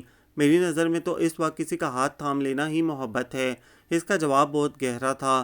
عزت ٹھٹکا، پر ہاتھ نہ چھوڑا۔ اگر چھوڑ دیتا تو محبت بھی وہیں چھوٹ جاتی، کسی بے حد ضروری ٹرین کی طرح، اور پھر وہ ساری عمر اس ٹرین کے پیچھے بھاگتا رہتا، لیکن وہ ہاتھ نہ آتی۔ اور کسی کے آنسو پہنچ دینا کیا ہے؟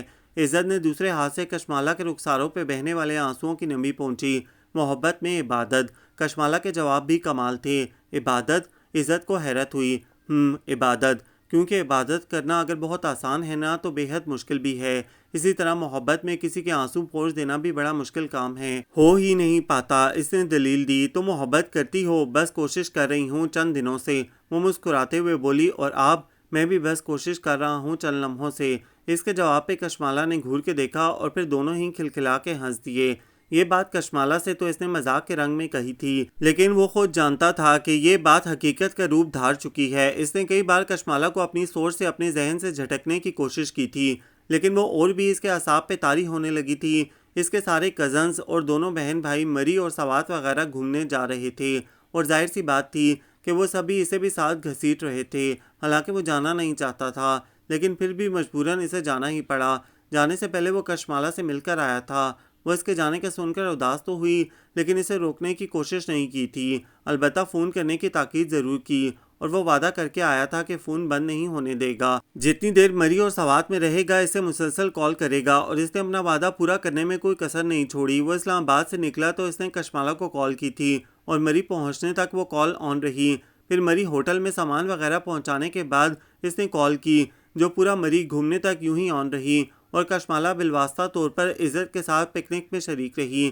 بالآخر رات گئے جب وہ سب آگ جلائے بیٹھے تھے تو ثانیہ نے اس کے ہاتھ سے موبائل چھین کر آف کر دیا۔ کسی کی برداشت کو اتنا نہیں آزمانا چاہیے کہ وہ جواب دے جائے۔ اس نے موبائل آف کر کے اس کی گود میں پٹک دیا۔ میں اس سے وعدہ کر کے آیا تھا کہ اسے فون کروں گا، فون کرو گے یا انٹرٹین کرو گے؟ ثانیہ کا لہجہ تمسخرانہ تھا، جو بھی سمجھ لو۔ اس نے شانے اچکائے۔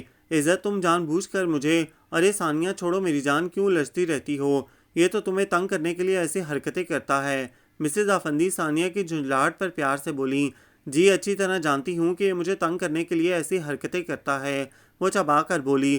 عزت کچھ کہے بغیر اٹھ گیا اور ایک پہاڑی کے عین کونے پہ کھڑے ہو کر موبائل آن کر کے دوبارہ کال ملانے لگا۔ عریشہ اپی اسے چپت لگا کر سرزنش کرتی ہوئی پکڑ کے اپنے ساتھ لے آئیں۔ آپ لوگ گھر چلے، میں آتا ہوں۔ ان لوگوں کو واپسی پہ گھر ڈراپ کرنے کے بعد اس نے گاڑی دوبارہ سٹارٹ کر لی۔ کیوں، تم کہاں جا رہے ہو؟ عریشہ اپی نے پلٹ کر اسے خفگی سے دیکھا۔ کشمالہ کی طرف۔ اس کے لیے جو گفٹس لایا ہوں وہ دینے جا رہا ہوں، اس نے اطمینان سے کہا، اور ثانیہ گیٹ کے اندر جانے کے بجائے وہیں ٹھہر گئی۔ عزت، اس نے آواز دی، لیکن وہ گاڑی آگے بڑھا چکا تھا۔ ثانیہ اور عریشہ اپی وہیں کھڑی دیکھتی رہ گئیں۔ عزت کے تیور کچھ اور ہی کہہ رہے تھے اور ثانیہ کے اندر ابال اٹھنے لگے۔ وہ پاؤں پٹکتی ہوئی اندر آ گئی۔ کشمالہ کشمالہ کشمالہ، بھاڑ میں گئی کشمالہ، وہ اندر آتے ہوئے بڑبڑا رہی تھی۔ کیا ہوا بیٹا، اتنے غصے میں کیوں ہو؟ مسز افندی ثانیہ کے چہرے پہ غصے کی لالی بھام چکی تھیں۔ آپ کا لاڈلا چہیتا سپوت اپنی کشمالہ سے ملنے گیا ہے۔ یہ 9 دن بھی نہ جانے اس نے ہمارے ساتھ کیسے گزارے ہیں۔ اس سے تو بہتر تھا کہ وہ اپنی چہیتی کو ساتھ لے جاتا اور ہمیں یہیں چھوڑ جاتا، شادی سے پہلے ہی ہنی مون منا لیتا۔ ثانیہ کا غصہ اب بے لگام ہو چکا تھا۔ ثانیہ، مسز افندی نے بلند آواز میں اسے ٹوکا تھا۔ دیکھیے نا پھپھو، ہر وقت اس کے پہلو سے لگا رہتا ہے اور آپ جان بوجھ کر انجان بنی رہتی ہیں۔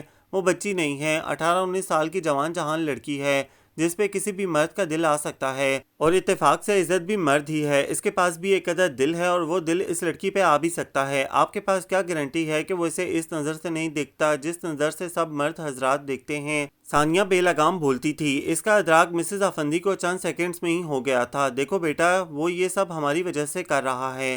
آپ کے پاس کیا ثبوت ہے کہ وہ یہ سب آپ کی وجہ سے کر رہا ہے یا اپنے دل کی وجہ سے؟ اس کے سوال پہ مسز افندی لمحہ بھر کے لیے چپ سی ہو گئیں۔ کوئی ثبوت نہیں ہے نا آپ کے پاس؟ انہیں چپ دیکھ کر وہ فوراً بولی، پلیز ثانیہ بس کرو، وہ آتا ہے تو میں اسے سمجھاتی ہوں، آئندہ ایسا نہیں ہوگا، پلیز ریلیکس۔ عریشہ اپی نے اسے کندھوں سے تھام کے سمجھانے کی کوشش کی اور تسلی دی، آپ نہیں، میں خود اسے سمجھا لوں گی اور یقیناً وہ سمجھ بھی جائے گا۔ ثانیہ غصے سے دان پیس کر کہتی ہوئی سیڑھیاں چڑھ گئی اور وہ دونوں ماں بیٹی پیچھے دیکھتی رہ گئیں۔ مام، آپ کو کیا ضرورت تھی کشمالہ کو عزت سے اتنا کلوز کرنے کی؟ عریشہ اپی ماں کو خفگی سے دیکھ رہی تھیں اور مسز افندی ثانیہ کو سوچے جا رہی تھی۔ جو لڑکی شادی سے پہلے ذرا سی بات پہ ان کے سامنے اس لہجے میں بات کر رہی تھی، وہ شادی کی بات کیا کر سکتی تھی؟ اس کا اندازہ ہو چکا تھا انہیں، اور انہیں یہ بھی نظر آ رہا تھا کہ ثانیہ اور عزت کا گزارا مشکل سے ہوگا۔ دونوں کے مزاج میں زمین آسمان کا فرق تھا، ایسا فرق جو انہیں آج سے پہلے کبھی نظر ہی نہیں آیا تھا۔ عزت بہت ٹھنڈے مزاج کا تحمل پسند آدمی تھا، جبکہ ثانیہ تو آگ کی طرح بھڑکتی تھی، اور اس آگ کی لپک اب وہ بھی دیکھ چکی تھیں۔ آج کشمالہ کے کالج میں فنکشن تھا۔ وہ 2 بار عزت کو کہہ چکی کہ میرے ساتھ چلو، اس لیے مجبوراً عزت نے اپنا آفس جانا ملتوی کر کے اس کے ساتھ جانے کی حامی بھر لی۔ ادھر گھر میں ثانیہ وغیرہ کراچی واپس جانے کی تیاریاں کر رہی تھیں۔ البتہ فہد افندی اور عریشہ اپی کا ابھی چند دن اور رکنے کا ارادہ تھا، کیونکہ ابھی فہد کی بیوی اور بچوں کو بھی پاکستان آنا تھا، بس وہ اسکول سے چھٹیوں کے انتظار میں تھے۔ اور مسز افندی آج کل اپنے بچوں کی موجودگی کی وجہ سے بڑی خوش نظر آ رہی تھیں۔ آج بھی گھر میں ایسی ہی چہل پہل دکھائی دے رہی تھی۔ عزت تیار ہو کر باہر نکلا تو وہ اسے دیکھتے ہی پوچھنے لگیں، کشمالہ کی طرف جا رہے ہو؟ جی موم، آج اس کے کالج میں فنکشن ہے، میں نے اس سے وعدہ کیا تھا کہ میں اس کے ساتھ جاؤں گا، اس لیے جانا ضروری ہے۔ اوکے، ذرا جلدی آ جانا، پھر ثانیہ وغیرہ کو گھر بھی جانا ہے، انہیں ایئرپورٹ چھوڑنے تم ہی جاؤ گے، انہوں نے اسے تاکید کی۔ اوکے، جلدی آنے کی کوشش کروں گا۔ اس نے سر ہلایا اور باہر نکل گیا۔ تھوڑی دیر بعد اس نے کشمالہ کے گیٹ پہ ہارن دیا تو وہ بھاگتی ہوئی باہر نکل آئی۔ اتنا لیٹ ہو گئے آپ؟ وہ گاڑی کا فرنٹ ڈور کھول کر بیٹھی تو خفگی سے بولی، جبکہ عزت نے اس کے وجود سے پھوٹتی پرفیوم کی دلفریب مہک پہ بے ساختہ نظر اٹھا کر اسے دیکھا، اور پہلی بار ایسا ہوا کہ وہ نظر کو بے اختیار ہونے سے نہ روک سکا۔ وہ سیاہ کامدار لانگ شرٹ کے ساتھ سیاہ ٹراؤزر پہنے، گلے میں باریک سا دوپٹہ ڈالے ایک مکمل لڑکی لگ رہی تھی، جس کے پاس اس وقت کسی کا دل دھڑکانے کا تمام سامان موجود تھا۔ تھوڑی دیر اور دیکھتا تو یقیناً اظہار محبت کر ڈالتا، جو فی الحال مناسب نہیں تھا، اور مناسب یہی تھا کہ وہ نظر چرا لیتا، سو اس نے نظریں چرا لی تھیں، لیکن احساس کو کیسے دباتا۔ ان 2 سالوں میں کتنی بڑی بڑی سی لگنے لگی تھی، شاید اس لیے کہ اس نے بھی عام لڑکیوں کی طرح پہننے اوڑھنے کا ڈھنگ سیکھ لیا تھا، وہ بھی صرف عزت کی خواہش پہ۔ آپ کے مہمان چلے گئے؟ اس نے عزت کو خاموش دیکھ کر دوبارہ سوال کیا۔ وہ اسی سحر میں کھویا ہوا اس کا سوال نہ سن سکا۔ عزت، میں آپ سے کچھ پوچھ رہی ہوں۔ اس نے عزت کے کندھے کو آہستگی سے ہلایا۔ بولو، کیا پوچھ رہی ہو؟ وہ چونک کے متوجہ ہوا، لیکن نظر ایک بار پھر کشمالہ کے چہرے پہ جا ٹھہری۔ اس کے ہونٹوں پہ نیچرل کلر کی لپسٹک سجی ہوئی تھی، رخسار ویسے ہی گلابی تھے، اس لیے اسے کسی بلش آن کی ضرورت ہی پیش نہیں آتی تھی۔ آپ کے مہمان چلے گئے؟ اس نے دوبارہ استفسار کیا۔ کون سے مہمان؟ وہ غائب دماغی سے بولا۔ اس وقت اس کے دل و دماغ پہ نیچرل کلر چھایا ہوا تھا، ثانیہ، اجالا اور سمیر وغیرہ۔ اس نے خفگی سے ان کے نام لیے اور عزت کو گھورا۔ میری کچھ سمجھ میں نہیں آ رہا، جو کچھ پوچھنا ہے واپسی پہ پوچھ لینا، اس نے کہتے ہوئے گاڑی کی سپیڈ بڑھا دی۔ تھوڑی دیر بعد وہ اس کے کالج کے سامنے پہنچ چکے تھے، اور پھر سب سے ملنے ملانے کے بعد ہی اس کا دماغ ٹھکانے پہ آیا تھا۔ چلو نا یار، مزہ آئے گا۔ عزت نے واپسی پہ اسے اپنے گھر چلنے کی آفر کی۔ نہیں، میں گھر چلوں گی، پھر کبھی صحیح، اس نے انکار کر دیا۔ وہ اس کے ساتھ سب کے سامنے جاتے ہوئے کترا رہی تھی۔ ارے پھر کبھی کیوں، ابھی کیوں نہیں؟ نہیں، بس ایسے ہی۔ چھوڑو یار، اور موم کو اپنے فنکشن کے متعلق بتاؤ، وہ بہت خوش ہوں گی، بلکہ انہیں انتظار بھی ہوگا۔ عزت کے اصرار اور ضد پہ اسے اندر آنا ہی پڑا تھا۔ تم بیٹھو، میں موم کو بلا کے لاتا ہوں۔ وہ اسے ڈرائنگ روم میں بٹھا کے اوپر چلا گیا، لیکن گھر میں اتنا سناٹا تھا کہ جیسے گھر میں کوئی بھی نہ ہو۔ السلام علیکم۔ کشمالہ میگزین دیکھ رہی تھی جب ثانیہ اندر داخل ہوئی۔ وعلیکم السلام۔ کشمالہ اسے دیکھ کر کھڑی ہو گئی۔ کیسی ہو؟ ثانیہ اسے سر تپا چپتی ہوئی نظروں سے دیکھ رہی تھی۔ جی ٹھیک ہوں، اس نے آہستگی سے جواب دیا۔ وہ تو مجھے بھی نظر آ رہا ہے کہ تم ٹھیک ہو، بلکہ اچھی خاصی ٹھیک ٹھاک ہو۔ ثانیہ کا لہجہ کافی کاٹدار تھا۔ کشمالہ نے چونک کر اسے دیکھا۔ بیٹھو، بیٹھ کے بات کرتے ہیں۔ اس نے کشمالہ کو بیٹھنے کا اشارہ کیا، لیکن وہ تذبذب کا شکار تھی۔ بیٹھ جاؤ، کچھ نہیں ہوتا، بس چند باتیں کرنا ہے تم سے، اسی لیے آج میں واپس نہیں گئی۔ سب چلے گئے، میں نے سوچا میں تم سے ایک بار مل کر ہی جاؤں گی۔ آخر ایسا کیا چکر چلا رکھا ہے تم نے کہ میرا منگیتر تمہارا دمچھلا بن کے گھوم رہا ہے؟ ثانیہ نے پہلا تیر زبان کی کمان سے نکالا تھا اور کشمالہ کے دل میں شگاف ڈال دیا۔ منگیتر؟ ہاں، میرا منگیتر، اور تمہارا دمچھلا عزت افندی، ثانیہ نے چبا چبا کر کہا۔ نظریں تمسخرانہ ہو رہی تھیں۔ وہ تو کہتا ہے تم جنونی اور جذباتی ہو، ضدی اور ہٹ درم ہو، کسی کی بات نہیں مانتی، اس لیے وہ تمہارے قریب رہنے کی کوشش کرتا ہے، لیکن تمہیں دیکھ کر تو ایسا کچھ نہیں لگ رہا۔ اچھی خاصی نارمل لڑکی ہو، باشعور اور ماڈرن۔ ثانیہ کا ایک ایک لفظ آگ کی مانند تھا، ایک ایسی آگ جو کشمالہ کے وجود کو بھسم کرتی جا رہی تھی۔ سچ مچ تمہارا کوئی سکرو ڈھیلا تھا یا پھر بہانہ کر رکھا تھا؟ وہ اس تہزیہ انداز میں بدتمیزی سے بات کر رہی تھی۔ کشمالہ کی رنگت زرد پڑ گئی تھی۔ ثانیہ، عزت واپس ڈرائنگ روم میں آیا تو ثانیہ کو کشمالہ کے پاس بیٹھے دیکھ کر ٹھٹک گیا۔ کشمالہ کو یہاں بٹھا کر کہاں چلے گئے تھے تم؟ اگر یہ ڈر جاتی تو؟ اتنی چھوٹی سی معصوم سی بچی تو ہے یہ۔ ثانیہ کشمالہ کا مذاق اڑا رہی تھی۔ ثانیہ پلیز۔ عزت ثانیہ کے تیور دیکھ چکا تھا اور کشمالہ کے چہرے کے تاثرات بھی چھپے ہوئے نہیں رہ سکے۔ اتنا گھبرا کیوں رہے ہو؟ کیا جھوٹ بولتے تھے مجھ سے؟ ثانیہ باز آنے والی نہیں تھی۔ دیکھو ثانیہ، یہ سب کسی اور وقت پہ اٹھا رکھو۔ کشمالہ اس وقت موم سے ملنے آئی ہے اور میں اس وقت ہاں ہاں ہاں۔ اتنا ڈر کیوں رہے ہو؟ کیا اس جنونی حسینہ کے پھر سے پاگل ہونے کا خوف ہے؟ لیکن اب تو ماشاءاللہ بالکل ٹھیک ٹھاک ہو چکی ہے، اور یقیناً تمہاری موم بھی خوش ہوں گی اور اس کی موم بھی۔ آخر تم اسے ٹھیک کرنے میں کامیاب ہو گئے ہو۔ سائرہ آنٹی نے تمہیں جو کام سونپا تھا تم نے کر دکھایا، لیکن مجھے اتنا بتا دو کہ تم اسے اب اور کتنا چپکا کر رکھو گے اپنے ساتھ؟ میری بردار جواب دے چکی ہے۔ تم کوئی سائیکیٹرسٹ نہیں ہو کہ نفسیاتی مریضوں کا علاج کرتے پھرو۔ سائرہ آنٹی سے کہو یہ کام کسی اور کو سونپ دیں، بلکہ ان سے کہو کہ آپ کی بیٹی اب بالکل ٹھیک ہو چکی ہے، سنبھالے اسے یا پھر اس کی شادی کر دیں۔ ثانیہ پھٹ پڑی تھی اور کشمالہ ششدر سی دیکھ رہی تھی۔ اپنی زبان بند رکھو ثانیہ، ورنہ میرا ہاتھ اٹھ جائے گا۔ عزت غصے میں دھاڑا۔ اچھا، اتنی تکلیف ہو رہی ہے تمہیں؟ تم تو کہتے تھے تم نے یہ سب سائرہ آنٹی کے کہنے پہ کیا ہے، ان کے کہنے پہ کشمالہ سے دوستی کی اور اس کے اتنے قریب گئے ہو، لیکن تمہیں دیکھ کر تو لگ رہا ہے کہ تم خود ہی بے ایمان تھے۔ ثانیہ اس سے بھی زیادہ اونچی آواز میں دھاڑی۔ عزت غضبناک ہو گیا تھا۔ عزت نہ جانے کیا کیا کہہ رہا تھا، کشمالہ کو تو کچھ سنائی نہیں دے رہا تھا۔ اس کی سماعتوں میں تو بس ثانیہ کے الفاظ کی بازگشت ہو رہی تھی۔ وہ وہاں سے مرے مرے قدم اٹھاتی باہر نکل آئی، لیکن جب وہ گیٹ سے باہر نکلی تو اس کا تمام ضبط جواب دے گیا۔ شام گہری ہو چکی تھی۔ وہ تمام راستے روتی اور اپنی چیخوں کو دباتی بھاگتی ہوئی گھر پہنچی۔ اندھا دھند بھاگتے ہوئے سے راستے میں کئی بار ٹھوکر بھی لگی اور کئی بار وہ منہ کے بل گرتے ہوئے بچی۔ کئی لوگوں نے اسے حیران کن نظروں سے دیکھا تھا۔ سائرہ حیدر کی بیٹی کو کیا ہوا؟ یوں لگ رہا تھا جیسے اپنا سب کچھ لٹا کے جا رہی ہو، اور یہ سچ ہی تو تھا۔ وہ آج اپنی نسوانیت کا غرور لٹا آئی تھی۔ عزت افندی نے اس کے ساتھ کھیل کھیلا تھا اور وہ کتنی آسانی سے اس کے ہاتھ کھلونا بن گئی تھی، اور اپنی ذات کو ایک کھلونے کی شکل میں دیکھنے کی اذیت ہی کچھ ایسی تھی کہ وہ چیخوں سے روتی ہوئی گھر میں داخل ہوئی تھی۔ چوکیدار اور باقی ملازم بھی گھبرا گئے تھے، لیکن وہ کچھ بھی دیکھے سنے بغیر سیدھی اپنے بیڈ روم میں گئی۔ بیڈ روم کا دروازہ دھڑام سے بند ہوا اور پھر رات بھر دروازہ نہ کھلا۔ سائرہ حیدر نے بھی کئی بار دروازہ بجایا۔ عزت بھی آیا تھا، وہ بھی اسے دروازہ کھولنے پہ اصرار کرتا رہا۔ کمرے سے چیزوں کی اٹک پٹک کی آوازیں آتی رہیں، لیکن کشمالہ کی آواز سنائی نہیں دی۔ اس نے اپنے گفٹس پہ لکھے شاہ نواز حیدر کے موبائل نمبر کو نوٹ کیا اور انہیں کال ملائی۔ فجر کا وقت تھا جب اس نے فون کیا تھا، اور صبح 8 بجے کا وقت تھا جب وہ اسلام آباد اس کے گھر کے گیٹ پہ پہنچ گئے تھے، اور ان کی آمد پہ وہ اپنے کمرے سے نکلی اور ہمیشہ کے لیے گھر چھوڑ گئی۔ سائرہ حیدر نے آگے بڑھ کے کچھ کہنا چاہا، لیکن کشمالہ نے ہاتھ اٹھا کر انہیں آگے بڑھنے سے روک دیا۔ وہ بھی اس کے تیور دیکھ چکی تھیں۔ انہیں احساس ہو گیا تھا کہ وہ یہ بازی بھی ہار گئی ہیں۔ رحمان حیدر اور سلطان حیدر صرف 2 ہی بھائی تھے۔ ماں باپ نے دونوں کی شادیاں کی تو دونوں اپنی اپنی زندگی میں مگن ہو گئے۔ رحمان حیدر کا بیٹا شاہ نواز حیدر پیدا ہوا تو انہی دنوں ان کا سارا کاروبار دیوالیہ ہو گیا تھا۔ اپنے کاروبار کا صدمہ کچھ ایسا ہوا کہ رحمان حیدر بستر سے لگ گئے۔ سلطان حیدر کو بھائی کے حالات کا پتہ چلا تو وہ انہیں اپنے ساتھ ہی اسلام آباد لے آئی، لیکن پھر بھی وہ سنبھل نہ سکے۔ اپنے حالات اور پھر بیوی کی اچانک موت ان سے برداشت نہ ہو سکی، اور یوں وہ بھی شاہ نواز حیدر کو چھوڑ کر چلے گئے۔ یوں شاہ نواز حیدر کی ساری ذمہ داری اپنے چچا سلطان حیدر پہ آ گئی۔ انہوں نے اپنی بیٹی سے بڑھ کے بھتیجے کو پیار دیا اور پالا پوسا، اور اسی چیز کو سائرہ حیدر ناپسند کرتی تھیں۔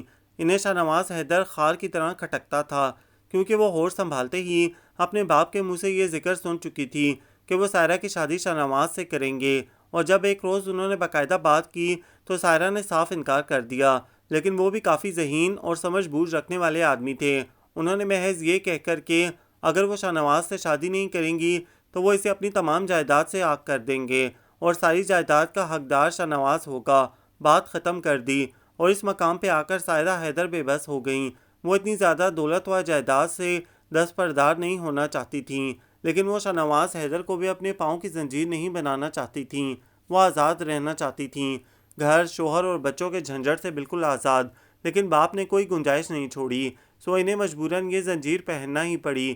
کشمالہ 5 سال کی تھی جب سلطان حیدر بھی خالق حقیقی سے جا ملے، اور تب سائرہ حیدر کے اندر کا زہر امٹ کے باہر آنے لگا۔ انہوں نے مستقل طنز و تحقیق کا نشانہ بنا لیا شاہ نواز حیدر کو، اور اس سب کی اصل وجہ یہ تھی کہ وہ سائرہ حیدر کے مقابلے میں ذرا کم شکل تھے، اسی لیے وہ انہیں اپنے قابل نہیں سمجھتی تھیں۔ سلطان حیدر کی وفات کے بعد سائرہ نے خود آفس جوائن کر لیا۔ شاہ نواز نے انہیں اس کام سے روکنا چاہا تو انہوں نے انہیں دھتکار کے رکھ دیا، غربت، کنگالی اور نحوست کے ایسے تانے دیے کہ وہ شرمندہ ہو کے رہ گئے۔ کشمالہ باپ سے بہت مانوس تھی۔ ماں کو ان کے ساتھ لڑتے جھگڑتے دیکھتی تو ماں سے متنفر ہو جاتی تھی، کیونکہ سائرہ جب شاہ نواز پہ غصہ نکالتی تھیں تو گویا احتیاط نہیں کرتی تھیں کہ ان کی معصوم بچی سب دیکھ بھی رہی ہے اور سب سن بھی رہی ہے، اور ان کی یہی بے احتیاطی کشمالہ کو بے حس کر گئی۔ وہ گمسم رہنے لگی تھی، اور اس وقت تو حد ہی ہو گئی جب شاہ نواز حیدر نے سائرہ حیدر کو طلاق دی تھی۔ وہ بے یقینی سے دیکھ رہی تھیں۔ تم نے مجھے طلاق دے دی شاہ نواز؟ انہیں جیسے یقین تھا کہ شاہ نواز کبھی انہیں طلاق نہیں دیں گے، چاہے وہ انہیں کتنا ہی رونتی رہیں، وہ کبھی سر نہیں اٹھائیں گے۔ لیکن یہ بھی ان کی خوش فہمی ثابت ہوئی تھی۔ ہاں، میں نے تمہیں آزاد کر دیا ہے، تم نے مجھ سے شادی کی تھی اپنی دولت اور جائیداد حاصل کرنے کے لیے، لیکن میں نے تم سے شادی کی تھی اپنے چچا جان کی زبان کی لاج رکھنے کے لیے۔ شادی کے بعد تمہیں دولت اور جائیداد مل گئی اور میں نے چچا جان کی زبان کا پاس رکھ لیا، اس لیے اب ہمارا گزارا مشکل ہے۔ تم اپنی زندگی جیو اور میں اپنی، لیکن پلیز میری ایک ریکویسٹ ہے تم سے کہ میری کشمالہ کو میرے ساتھ جانے دو۔ میں خود اس کی پرورش کروں گا، تم پہ کوئی ذمہ داری نہیں رہے گی، تم آزاد ہوگی ہمیشہ کے لیے، بس میری بیٹی کو میرے ساتھ رہنے دو، وہ مجھ سے بہت اٹیچڈ ہے، وہ نہیں رہ پائے گی میرے بغیر۔ سائرہ حیدر ابھی طلاق کا صدمہ ہی نہیں بھول پائی تھی کہ شاہ نواز حیدر کی دوسری فرمائش پہ بم کی طرح پھٹ پڑیں۔ کیا کہا؟ میں کشمالہ کو تمہارے حوالے کر دوں، تمہیں دے دوں اتنی آسانی سے؟ وہ پاگل ہی تو ہو اٹھی تھیں، اور پھر شاہ نواز کی لاکھ کوشش کے باوجود بھی انہوں نے کشمالہ کو ان کے ساتھ نہیں جانے دیا۔ یہ دیکھے اور سوچے بغیر کہ ان کی ضد اور ہٹ درمی نے بچی پہ کیا اثر ڈالا ہے، انہیں کشمالہ کو اپنے پاس رکھنے کا کوئی شوق نہیں تھا، بس ضد تھی، اور یہی ضد آج بھی قائم تھی۔ نتیجتاً کشمالہ بھی ضدی اور ہٹ درم ہوتی چلی گئی۔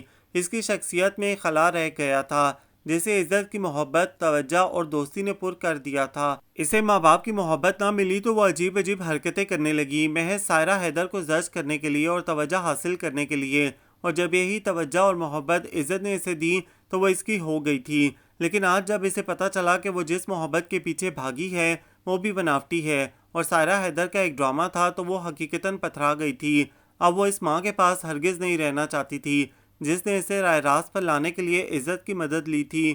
آفس کی بلڈنگ سے کچھ دور ہی اس کا ایکسیڈنٹ ہوا تھا۔ اس کی گاڑی کے پیچھے مینیجر صاحب کی گاڑی نکلی تھی۔ انہوں نے ایکسیڈنٹ ہوتے دیکھا تو فوراً سے پیشتر عزت کو فون کیا، اور وہاں سب سے پہلے پہنچنے والا بھی عزت ہی تھا۔ ایمبولینس کے پہنچنے تک عزت ہوش و خود سے بیگانہ اور خون میں لت پت کشمالہ کو گاڑی سے نکال چکا تھا۔ گاڑی سے نکلنے کے بعد اس کی حالت دیکھی تو عزت افندی کا دل مٹھی میں آ گیا تھا۔ کشمالہ، کشمالہ آنکھیں کھولو۔ اس نے دیوانہ وار اس کے رخسار تھپکے۔ اس کو اٹھانے اور باہر نکالنے کی کوشش میں وہ خود بھی اس کے خون میں بھر گیا تھا۔ پیچھے ہٹیں صاحب، میڈم کو ایمبولینس میں ڈالنے دیں۔ مینیجر صاحب نے اسے پیچھے ہٹانا چاہا۔ میں خود اسے گاڑی میں ڈالتا ہوں، اس نے عجیب گھبرائے ہوئے انداز میں کہا، اور کشمالہ کو اٹھا کے ایمبولینس میں ڈالا۔ باقی پیچھے سب کچھ مینیجر صاحب نے ہی سنبھالا۔ وہ خود ایمبولینس میں اس کے ساتھ ہی اسپتال چلا گیا تھا۔ شاہ نواز حیدر کو بھی اطلاع مل چکی تھی۔ ان کی فیملی بھی بدحواسی میں اسپتال پہنچی۔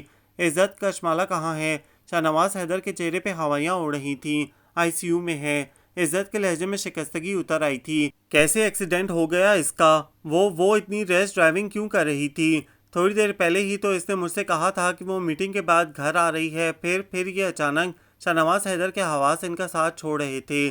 وہ عزت کے کپڑے خون میں بھرے دیکھ کر ہی کشمالہ کی حالت کا اندازہ لگا سکتے تھے۔ اس کا اتنا خون بہا تھا تو یقیناً ایکسیڈنٹ بھی تو اتنا ہی شدید ہوا تھا۔ یہ سب میری وجہ سے ہوا ہے شاہ نواز صاحب، عزت کہتے ہوئے کرسی پہ ڈھہ گیا۔ امینہ بیگم اور شاہ نواز حیدر چونک گئے۔ میں واقعی اس کا مجرم ہوں، لیکن شاہ نواز صاحب، مجرم کو معافی بھی تو دی جا سکتی ہے۔ وہ عجیب بہکی باتیں کر رہا تھا اور شاہ نواز حیدر پھٹی پھٹی نظروں سے اسے دیکھ رہے تھے۔ تو اس کا مطلب تھا کشمالہ کے اتنے دنوں کی ڈسٹربنس کا اصل ذمہ دار عزت افندی تھا، بلکہ عزت افندی تو اور بھی کئی باتوں کا ذمہ دار تھا۔ وہ بہت کچھ کہنا چاہتے تھے لیکن باوجود کوشش کے کہہ نہ سکے۔ ہاں، میں پچھلے 5 سالوں سے انتظار کر رہا ہوں کہ وہ مجھے معاف کرنے کے قابل ہو جائے تو پھر معافی مانگوں گا۔ آج سوچا کہ وہ اس قابل ہو چکی ہے، وہ سمجھدار ہو گئی ہے، میری بات کو سمجھ جائے گی، لیکن نہیں، وہ آج بھی وہی کشمالہ ہے، نادان اور ناسمجھ۔ آج بھی اس نے اپنا وہی بچپنا اور وہی جنون دکھایا ہے۔ وہ آج بھی مجھ سے دور جانے کے لیے بھاگ نکلی۔ عزت تھکے تھکے شکست خوردہ لہجے میں کہہ رہا تھا۔ شاہ نواز حیدر اس کی بات کو کسی نہ کسی حد تک سمجھ چکے تھے اور ان کے اندر کا تجسس بھی ختم ہو گیا تھا اور ان کی سوچوں کی الجھی ہوئی گتھی بھی سلجھ گئی تھی۔ وہ بھی عزت کے برابر ہی بینچ پہ بیٹھ گئے۔ ان کے کندھے جھکے ہوئے تھے۔ امینہ بیگم نے آگے بڑھ کے ان کے کندھے پہ ہاتھ رکھ دیا۔ کشمالہ میری جان، میری گڑیا، وہ نیم بے ہوشی کے عالم میں تھی جب اس شناسہ آواز پہ اس نے بمشکل پلکیں کھول کے دیکھنے کی کوشش کی۔ موم، اس کے لبوں نے غیر محسوس سی حرکت کی تھی اور اس حرکت سے ہی پہچانا جا رہا تھا کہ اس نے موم کہا۔ جی میری جان، آنکھیں کھول کے دیکھو، میں ہوں تمہاری موم، تمہاری مجرم، تمہاری گنہگار، تمہیں محرومیوں میں دھکیلنے والی بے حس اور بدنصیب ماں۔ سائرہ حیدر اس کا ہاتھ تھام کے ہونٹوں سے لگاتے ہوئے رو پڑیں۔ شاہ نواز حیدر سر جھکا کر باہر نکل گئے، لیکن مسز آفندی نے آگے بڑھ کے ان کے کندھے پہ ہاتھ رکھ دیا۔ گزری باتوں کو بھول کر تم اس وقت اپنی بیٹی کی زندگی اور صحت کی دعا کرو۔ کیسے بھلا دوں ان باتوں کو؟ اپنی ان ہی باتوں کی وجہ سے تو اکیلی رہ گئی ہوں، 5 سالوں سے تنہا زندگی گزار رہی ہوں۔ سائرہ حیدر بلند آواز سے روتے ہوئے اپنی غلطیاں، اپنے گناہ، اپنی کوتاہیاں یاد کر رہی تھیں۔ موم، اب کی بار کشمالہ نے پکارا تو آواز بلند تھی، لیکن پلکیں موندی ہوئی تھیں اور بند پلکوں سے آنسو بہہ رہے تھے۔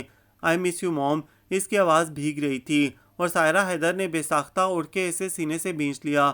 آئی miss you to marry John, I miss you to. وہ اس کا چہرہ ولہانہ انداز میں چوم رہی تھیں۔ پورے 1 ہفتے کے بعد کشمالہ ڈسچارج ہو کے گھر آئی تو مسز آفندی، احمد آفندی اور عزت افندی اس کی عیادت کے لیے باقاعدہ گھر آئے تھے، جس پہ شاہ نواز حیدر اور امینہ بیگم بہت خوش تھے۔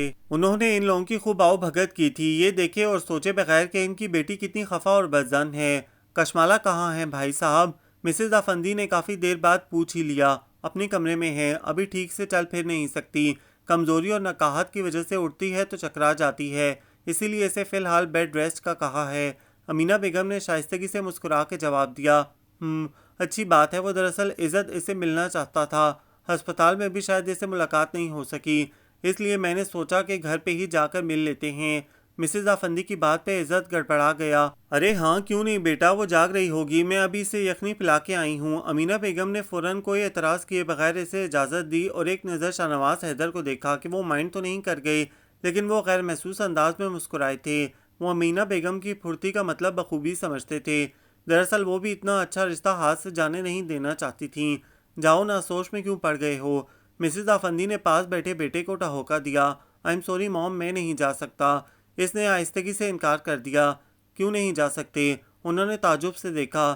احمد افندی اور شاہ نواز حیدر ایک دوسرے کے ساتھ مگن تھے، البتہ امینہ بیگم فارغ تھیں، اس لیے ان کا دھیان ان دونوں ماں بیٹے کی گفتگو کی طرف ہی تھا۔ اس نے مجھے منع کر رکھا ہے کہ میں کبھی اس کے کمرے میں نہیں جاؤں گا اور نہ ہی وہ میرے کمرے میں آئے گی، اس نے سادگی سے جواب دیا۔ کب کہا تھا؟ جب وہ اسلام آباد میں ہوتی تھی۔ اس کی سادگی بھری معذرت پر امینہ بیگم کے چہرے پہ بے ساختہ مسکراہٹ بکھر گئی، جبکہ مسز افندی اپنے اتنے ذہین بیٹے کو دیکھتی رہ گئیں۔ جاؤ گے یا گھر چلیں؟ انہوں نے دھمکی دینے والے انداز میں دوبارہ پوچھا اور مجبوراً عزت کھڑا ہو گیا۔ مجھے احتیاطاً کوئی ہیلمٹ تو دے دیں، اس نے ان دونوں خواتین کو دیکھتے ہوئے لجاجت سے کہا، اور جب دونوں سے گھوریاں ملیں تو وہ اللہ کا نام لیتا ہوا سیڑھیاں چڑھ گیا۔ اس نے دروازے پہ دستک دی لیکن جواب موصول نہیں ہوا تھا، اس لیے دوبارہ دستک دی اور دوبارہ جواب موصول نہ ہوا تو تیسری دستک دینے کے ساتھ ہی وہ اندر چلا گیا۔ وہ نیم دراز سی بیڈ کراؤن سے ٹیک لگائے بیٹھی تھی اور بند پلکوں کے پیچھے سوچوں کا جہان آباد کر رکھا تھا۔ عزت کے مخصوص کلون کی مہک سے چونک کر سیدھی ہوئی تھی۔ تم یہاں؟ کشمالہ کے چہرے پہ ایک مرتبہ پھر نفرت کے سائے بکھر گئے تھے۔ آئی ایم سوری، میں خود نہیں آیا، بھیجا گیا ہوں۔ جان سکتی ہوں آپ کس نے بھیجا ہے؟ کھیلنے کے لیے؟ وہ ایک ایک لفظ چبا کر بولی۔ میں تمہارے بیڈ روم میں آنے کی بات کر رہا ہوں، میں نہیں آ رہا تھا۔ مجھے اچھی طرح یاد ہے کہ 8 سے 6 سال پہلے تم نے مجھے اپنے بیڈ روم میں آنے سے منع کیا تھا۔ تم نے کہا تھا میں تمہیں ڈرائنگ روم میں بلا لیتا، اس لیے میں تمہیں بلانے آیا ہوں کہ نیچے ڈرائنگ روم میں چلو، وہاں بات کرتے ہیں۔ عزت نے اتنے سالوں سے وہ بات یاد رکھی تھی۔ کشمالہ تحیر سے دیکھتی رہ گئی۔ تم نے یہ بھی کہا تھا کہ تم میرے بیڈ روم میں بھی نہیں جاؤ گی، لیکن آج میں ہمت کر کے تمہارے بیڈ روم میں آ گیا ہوں تو تم بھی بدلہ چکانے کے لیے میرے بیڈ روم میں جا سکتی ہو، منع نہیں کروں گا۔ وہ ماحول میں تناؤ کم کرنے کے لیے کافی فریش انداز میں بول رہا تھا۔ بولو، بات کروں تمہارے موم ڈیڈ سے کہ آپ کی بیٹی اپنے بیڈ روم سے بور ہو چکی ہے، میرے بیڈ روم میں جانا چاہتی ہے، نیچے ہم دونوں کے پیرنٹس موجود ہیں، بیٹھے بیٹھے بات پکی ہو جائے گی۔ اور shut up, just shut up, چلے جاؤ یہاں سے، میں تمہاری شکل بھی نہیں دیکھنا چاہتی۔ وہ بلند آواز سے چیخ اٹھی۔ ٹھیک ہے، شکل نہ دیکھو، شادی تو کر لو۔ شادی؟ کشمالہ نے شادی کے لفظ کو دہرایا۔ تم سے شادی؟ شادی میں اسی شخص سے کروں گی جس سے میری کمٹمنٹ ہو چکی ہے، جس کا پروپوزل میرے موم ڈیڈ کو پہلے سے ہی پسند ہے اور وہ اوکے بھی کر چکے ہیں۔ تم کیا سمجھتے ہو کہ میں تمہارا انتظار کر رہی تھی؟ غلط فہمی ہے تمہاری۔ جاؤ اور جا کر اپنی ثانیہ سے شادی کرو، جو تمہارے لیے اس روز تڑپ رہی تھی، مر رہی تھی۔ کشمالہ اپنی تکلیف بھول کر ایسی شروع ہوئی کہ عزت کے اوسان خطا ہو گئے۔ یہ کیا کہہ رہی ہو تم؟ میں وہی کہہ رہی ہوں جو تم سن رہے ہو۔ لیکن کشمالہ، میں مانتا ہوں مجھ سے غلطی ہوئی تھی، لیکن میری غلطی اتنی بڑی بھی نہیں ہے کہ 1000 بار معافی مانگنے پہ بھی تم معاف نہ کرو۔ میں کسی پلاننگ کے تحت تمہارے قریب نہیں آیا تھا۔ میری اور تمہاری فرینڈشپ ایک نیچرل فرینڈشپ تھی، لیکن جب سارا آنٹی کو پتہ چلا کہ میرا تم سے ملنا ملانا اور ہیلو ہائے ہے تو انہوں نے کہا کہ تمہیں سمجھانے بجھانے میں ان کی مدد کروں، بس اس کے علاوہ انہوں نے کچھ نہیں کہا تھا۔ پھر رفتہ رفتہ میں تمہارے قریب ہوا تو مجھے سچ مچ محبت سی محسوس ہونے لگی، اور اس روز جب تمہیں ڈھونڈتے ہوئے پارک میں پہنچا تو اس محبت پہ مہر بھی لگ گئی تھی۔ میں دل و دماغ سمیت تمہارا ہو چکا تھا۔ ثانیہ میری منگیتر تھی، لیکن میں اس سے محبت نہیں کرتا۔ اس نے مجھے چھوڑ تو دیا لیکن تم کو بدظن کر دیا۔ تمہارے کراچی جانے کا سن کر مجھے اچھا لگا کہ تمہیں چینج مل جائے گا، تمہاری اسٹڈی بھی کمپلیٹ ہو جائے گی، یہی کہ میں نے 5 سال تمہارا انتظار کیا اور ثانیہ کی تو شادی بھی ہو چکی ہے۔ عزت اس کے سامنے صفائی میں بولتا چلا گیا، لیکن کشمالہ پہ اس کی کسی بات کا کوئی اثر نہیں ہوا تھا۔ وہ ہنوز طنزیہ اور تمسخرانہ نظروں سے دیکھ رہی تھی۔ پلیز کشمالہ، مجھ سے نادانستگی میں جو بھی غلطی ہوئی ہے مجھے معاف کر دو پلیز یار، بہت ہو چکا، اب اور انتظار اور صبر کی ہمت نہیں ہے، پلیز مجھے معاف کر دو۔ وہ بے بسی سے اس کے سامنے دوزانوں بیٹھ گیا۔ کشمالہ کتنے ہی لمحے اس شخص کو اسی طرح دیکھتی رہی، پھر تلخی سے سر جھٹک دیا۔ جاؤ عزت افندی، میں نے تمہیں معاف کیا، اس نے دل پر پتھر رکھتے ہوئے کہا۔ کشمالہ، عزت نے جھٹکے سے سر اٹھایا۔ بس میں تمہیں صرف معاف کر سکتی ہوں، اس سے زیادہ اور کچھ نہیں کر سکتی۔ اس نے کہہ کے رخ موڑ لیا۔ کشمالہ تم اب جا سکتے ہو عزت افندی۔ اس نے عزت کی بات کاٹ دی۔ لیکن Kashmala please, mom dad please come here. وہ یکدم چیخ اٹھی اور عزت اس کے رویے سے شکست خوردہ سا گمسم واپس پلٹ گیا۔ مسز افندی، احمد افندی، امینہ بیگم اور شاہ نواز حیدر عزت کی چال دیکھ کر ہی اس کا حال جان گئے۔ وہ وہاں رکے بغیر باہر نکل گیا۔ مجبوراً وہ بھی اس کے پیچھے چلے آئے۔ کیا کہا کشمالہ نے؟ وہ پوچھ رہی تھی، لیکن اس کے پاس کوئی جواب ہوتا تو بتاتا۔ لگتا ہے پہلے ہی کوئی کمٹمنٹ ہو چکی تھی۔ یہ سب تو ایک بہانہ ہے۔ وہ آفس میں داخل ہوا تو کسی ورکر کی آواز پہ قدم رک گئے۔ انگیجمنٹ کی پارٹی تو یقیناً بہت بڑی ہوگی، پورے شہر کی کریم جمع ہوگی پارٹی میں۔ دوسرے ورکر نے بھی اپنے خیالات کا اظہار کیا اور عزت کو جیسے کرنٹ چھو گیا تھا۔ کشمالہ کی انگیجمنٹ! اس کا دماغ گھوم گیا۔ وہ دندناتا ہوا سیدھا کشمالہ کے روم میں جا پہنچا۔ وہ پچھلے ایک ہفتے سے فیملی کے ساتھ اسلام آباد گیا ہوا تھا۔ کشمالہ ٹھیک ہو چکی تھی، اس لیے آفس اس نے سنبھال رکھا تھا، لیکن آج آفس میں داخل ہوتے ہی جو خبر اسے ملی تھی وہ اس کے لیے کسی بم سے کم نہیں تھی۔ یہ سب کیا سن رہا ہوں میں؟ عزت کے انداز میں عجیب طرح کا غصہ تھا جس میں بے بسی کی آمیزش تھی۔ کشمالہ کسی فائل پہ جھکی سائن کر رہی تھی۔ اسے اپنے سامنے اتنے استحقاق اور غصے بھرے انداز میں دیکھ کر غصہ آیا۔ تمیز سے بات کریں مسٹر عزت افندی، یہ میرا آفس ہے۔ وہ ناگواری سے بولی۔ جانتا ہوں کہ یہ آفس ہے، اس لیے پوچھ رہا ہوں کہ آفس میں باتیں کیسی ہو رہی ہیں؟ وہ ٹیبل پہ دونوں ہاتھ جما کے اس کی سمت جھکا۔ کیسی باتیں ہو رہی ہیں؟ وہ الٹا اس سے پوچھ رہی تھی۔ تمہاری انگیجمنٹ کی باتیں ہو رہی ہیں، وہ جواباً غضبناک لہجے میں بولا۔ اس کی ساری تحمل مزاجی ہوا ہو چکی تھی۔ وہ غیظ و غضب سے بھرا ہوا تھا۔ او ہاں، میری انگیجمنٹ کی باتیں؟ ظاہر ہے سب کو انوائٹ کیا ہے تو سب باتیں تو کریں گے نا۔ اینی وے میں نے آپ کو بھی انوائٹ کرنا تھا، لیکن آپ یہاں نہیں تھے، اس لیے نہیں کیا تھا۔ یہ لیجئے میری طرف سے میری انگیجمنٹ کا انویٹیشن کارڈ۔ اس نے ٹیبل کی دراز سے ایک ریڈ اور سلور کمبینیشن کا خوبصورت سا نفیس کارڈ نکال کر اس کی سن بڑھا دیا۔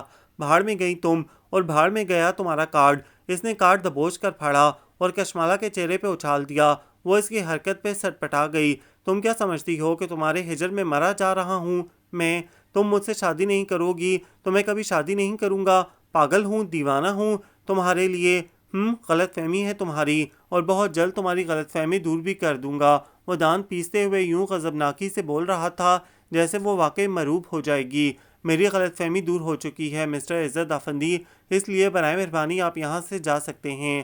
وہ بھی اپنی کرسی سے کھڑی ہو چکی تھی۔ اور ہاں، میں نے آپ کے گھر والوں کو بھی انوائٹ کیا ہے، ان سے کہیے گا کہ ضرور آئیں، بلکہ آپ بھی ضرور آئیے گا، انتظار رہے گا مجھے۔ آپ کو اپنے منگیتر سے ملواؤں گی، آپ سے کم نہیں ہے وہ۔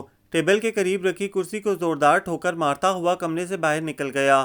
آج فرائیڈے تھا، 10 جنوری کی شام تھی۔ کشمالہ کی انگیجمنٹ تھی آج۔ وہ بے نیاز تھا، اس لیے اس نے کوئی تاریخ وغیرہ بھی نہیں پوچھی تھی، لیکن مسز افندی سے 2 روز پہلے فون پہ بات ہوئی تو انہوں نے بتایا کہ جمعے کو کشمالہ کی منگنی کی رسم ہے۔ شاہ نواز حیدر اور امینہ بیگم نے آنے کے لیے اصرار کیا ہے، اس لیے ان کا بھی منگنی میں شریک ہونے کا ارادہ ہے۔ البتہ عزت کا اس انگیجمنٹ میں جانے کا کوئی ارادہ نہیں تھا، اسی لیے وہ اپنے کمرے میں منہ سر لپیٹے پڑا رہا۔ لیکن مسز افندی بھی بڑی بامروت خاتون تھیں۔ انہوں نے فون کر کے عزت کو سرزنش کی کہ لوگ کیا سوچیں گے، اس لیے تمہیں جانا چاہیے، اور اتنا اصرار کیا کہ اسے اٹھنا ہی پڑا۔ میری ماں بھی عجیب ہے، جانتی بھی ہیں کہ اس کی منگنی سے میرے دل پہ کیا گزر رہی ہے، پھر بھی مجھے جانے کا اصرار کر رہی ہیں۔ وہ بے دلی سے تیار ہو کر باہر نکل آیا۔ ویسے وہ سونما دیکھنا تو چاہیے جو مجھ سے کم نہیں ہے اس کے لیے۔ ڈرائیونگ کرتے ہوئے اس کے ذہن میں ایک تمسخرانہ سا خیال آیا تھا اور گاڑی کی سپیڈ قدرے بڑھا دی تھی، لیکن راستے میں آ کر اسے یاد آیا کہ اسے تو میرج ہال کا معلوم ہی نہیں۔ مجبوراً اس نے شاہ نواز حیدر کو فون کیا۔ انکل، انگیجمنٹ کون سے ہال میں ہے؟ اس کے سوال پہ شاہ نواز حیدر کو حیرانی ہوئی تھی۔ تم نے کارڈ پہ نہیں دیکھا؟ سوری انکل، میں نے غور نہیں کیا، اس نے معذرت کی۔ غور کر لیتے تو اچھا تھا، خیر ابھی بھی پوچھ لیا ہے تو بہتر کیا ہے، انہوں نے نرمی سے کہا اور اسے ہال کا بتا کر فون بند کر دیا۔ اگلے 10 منٹ میں وہ مطلوبہ ہال میں پہنچ چکا تھا۔ وہاں پہنچ کر اس کی آنکھیں چکا چوند ہو گئیں۔ یہ چکا چوند روشنیوں کی نہیں رشتوں کی تھی۔ مسز افندی کشمالہ کے پاس اسٹیج پہ بیٹھی ہوئی تھیں۔ عریشہ آپی اپنے ہسبینڈ اور بچوں کے ساتھ برا جمان تھیں۔ فہد افندی بھی اپنی بیوی اور بچوں کے جھرمٹ میں نظر آ رہے تھے۔ احمد افندی کے کہکے ابل رہے تھے اور ان کے کہکوں کی وجہ اپنا بیٹا عزت افندی تھا جو ہال کے داخلی دروازے میں ہونگ بن کر کھڑا تھا۔ ارے آؤ آؤ بیٹا، تم آ گئے، بس ایک تمہاری ہی کمی تھی۔ وہ عزت کو اندر لے آئے اور وہ اپنے گھر والوں کو دیکھ کے سوچ رہا تھا کہ وہ کیوں بیگانی شادی میں عبداللہ دیوانے کی طرح ہو گئے ہیں۔ کشمالہ کی فیملی سے زیادہ وہ لوگ خوش نظر آ رہے تھے۔ آؤ بیٹا ادھر اسٹیج پہ بیٹھو کشمالہ کے ساتھ، سائرہ حیدر نے عزت کا بازو تھامتے ہوئے کہا۔ اسٹیج پہ کشمالہ کے ساتھ وہ ٹھٹک گیا۔ ارے ہاں بیٹا، کافی دیر ہو چکی ہے، مہمان کب سے انتظار کر رہے ہیں، چلو شاباش جلدی سے انگوٹھی پہناؤ اسے۔ ان کے کہنے پہ وہ بھدک گیا۔ اس کی حرکت پہ سب کے منہ سے کہکے ابل پڑے۔ عزت کا اسٹاف مدعو تھا۔ میں نے تم سے کہا تھا نا بیٹا، بہت پاپڑ بیلنا پڑیں گے۔ مسز بٹ نے قریب آ کے کہا تو عزت ہکا بکا رہ گیا۔ وہ حیران پریشان ہو رہا تھا کہ آخر اس کے ساتھ ہوا کیا ہے۔ آپ اپنی اور میری موم کے ساتھ مل کر مجھے بے وقوف بنا سکتے تھے، تو کیا میں اپنی اور آپ کی فیملی کے ساتھ مل کر آپ کو بے وقوف نہیں بنا سکتی تھی؟ اسے کشمالہ کے ساتھ اسٹیج پر لا کر بٹھایا گیا تو کشمالہ بولی، مگر یہ سب کایا پلٹ ہوئی کیسے؟ اس کے اندر سوال اٹھ رہے تھے۔ یہ کایا پلٹ تو اسی وقت ہو گئی تھی جب کشمالہ ہسپتال میں تھی۔ مسز آفندی مسکرا کے بولیں، وہ کیسے؟ وہ ایسے کہ میں نے کشمالہ کو سب باتیں بتائیں، تمہاری محبت اور دیوانگی کے قصے سنائے اور اسے ریکویسٹ کی کہ وہ میرے بیٹے کو معاف کر کے اپنا لے۔ پھر کیا؟ پھر وہ مان گئی۔ بہت اچھی بچی ہے میری، اللہ نصیب اچھے کرے۔ لیکن وہ اس روز جو کچھ اس نے اپنے گھر میں مجھ سے کہا، وہ بس تھوڑا سا ڈرامہ تھا اور تھوڑا سا غصہ۔ مسز آفندی سہولت سے سب بتاتی جا رہی تھیں، مگر جب اس نے سب کو انویٹیشن کارڈ دیے تو سب نے مجھ سے ذکر کیوں نہیں کیا؟ سوری سر، میڈم نے بتانے سے منع کیا تھا۔ اس کا سوال کسی نے سن لیا تھا، اسی لیے تمام سٹاف والوں نے ہنستے ہوئے کورس میں جواب دیا تھا، اور جو کارڈ میں نے آپ کو دیا وہ تو آپ نے دیکھا ہی نہیں، اور مجھے 100% امید تھی کہ آپ وہ کارڈ نہیں دیکھیں گے، اور ایسا ہی ہوا تھا۔ کشمالہ نے آہستگی سے لقمہ دیا۔ اسی لیے تو کہتے ہیں کہ غصے میں عقل کا دروازہ بند ہو جاتا ہے۔ وہ دھیمی آواز میں بولتی اس کا مذاق اڑا رہی تھی۔ لیکن یار، آج تو بتا دینا تھا، میری حالت دیکھی ہے تم نے، میں کم از کم تیار ہو کے تو آتا۔ وہ خفا ہو رہا تھا۔ اس کی شیپ بڑی ہوئی تھی، کپڑے بھی بس سادہ سے تھے، بالوں کی کوئی خاص ترتیب نہیں تھی، بے حد عام سا حلیہ تھا، پورا مجنون لگ رہا تھا، جبکہ وہ اس کے پہلو میں بیٹھی فیروزی کامدار لہنگا پہنے نفیس سی دلہن بنی حوروں کو مات دے رہی تھی۔ عزت کی نظروں میں وارفتگی اتر آئی تھی۔ کشمالہ نے نظر چرا کر چہرہ جھکا لیا، اور اس کے چہرے کے ساتھ عزت نے جھکتے ہوئے اس نے شعر پڑھا تھا، نہ نگاہ پھیر ساکی، نہ برت بے نیازی، تیرے پاس آئے ہیں ہم کئی راستے بدل کے۔ کشمالہ اس کے شعر پہ مسکرا دی۔ تھوڑی دیر بعد وہ اسے انگوٹھی پہنا کر فارغ ہوا تو سائرہ حیدر نے دونوں کی نظر اتاری اور سب کے ساتھ ہال میں جا کر بیٹھ گئی تھیں، کیونکہ اب رسمیں کرنے کا حق مسز آفندی اور امینہ بیگم کو تھا، جو مائیں ہونے کا حق ادا کرتی پھر رہی تھیں۔ آج صبح انہوں نے واپس سے اسلام آباد چلے جانا تھا۔ انہیں کشمالہ نے بلایا تھا اور وہ غیروں کی طرح آ گئی تھیں۔ سب لوگ اپنی باتوں میں مگن تھے اور دلہا دلہن اپنی محبتوں میں گم تھے۔ اب بتاؤ میرے بیڈ روم میں جاؤ گی یا نہیں؟ عزت کے معنی خیز سے سوال پہ اس کا چہرہ بلش ہو گیا تھا۔ بتاؤ نہ جاؤ گی؟ وہ اصرار کر رہا تھا۔ ہاں مجبوری ہے، کیونکہ اب آپ کا بیڈ روم میرا بھی بیڈ روم ہوگا۔ اس نے جواب تو دیا تھا، مگر دلیل کے ساتھ۔ ہاں۔ عزت فلک شگاف کہکا لگا کے ہنسا۔ سجی سوری دلہن کے ساتھ سٹیج پہ ملگزہ سا دلہا دیکھ کر باقی سب بھی مسکرا رہے تھے۔ سچویشن ہی کچھ ایسی تھی، دلچسپ اور خوشگوار، جذبوں، چاہتوں اور محبتوں سے بھرپور۔ یہ ناول آپ سب کو کیسا لگا؟ کمنٹس میں اپنی رائے ضرور دیں، ہمیں انتظار رہے گا۔ ہمارے چینل کو لائک کریں، شیئر کریں، سبسکرائب کریں۔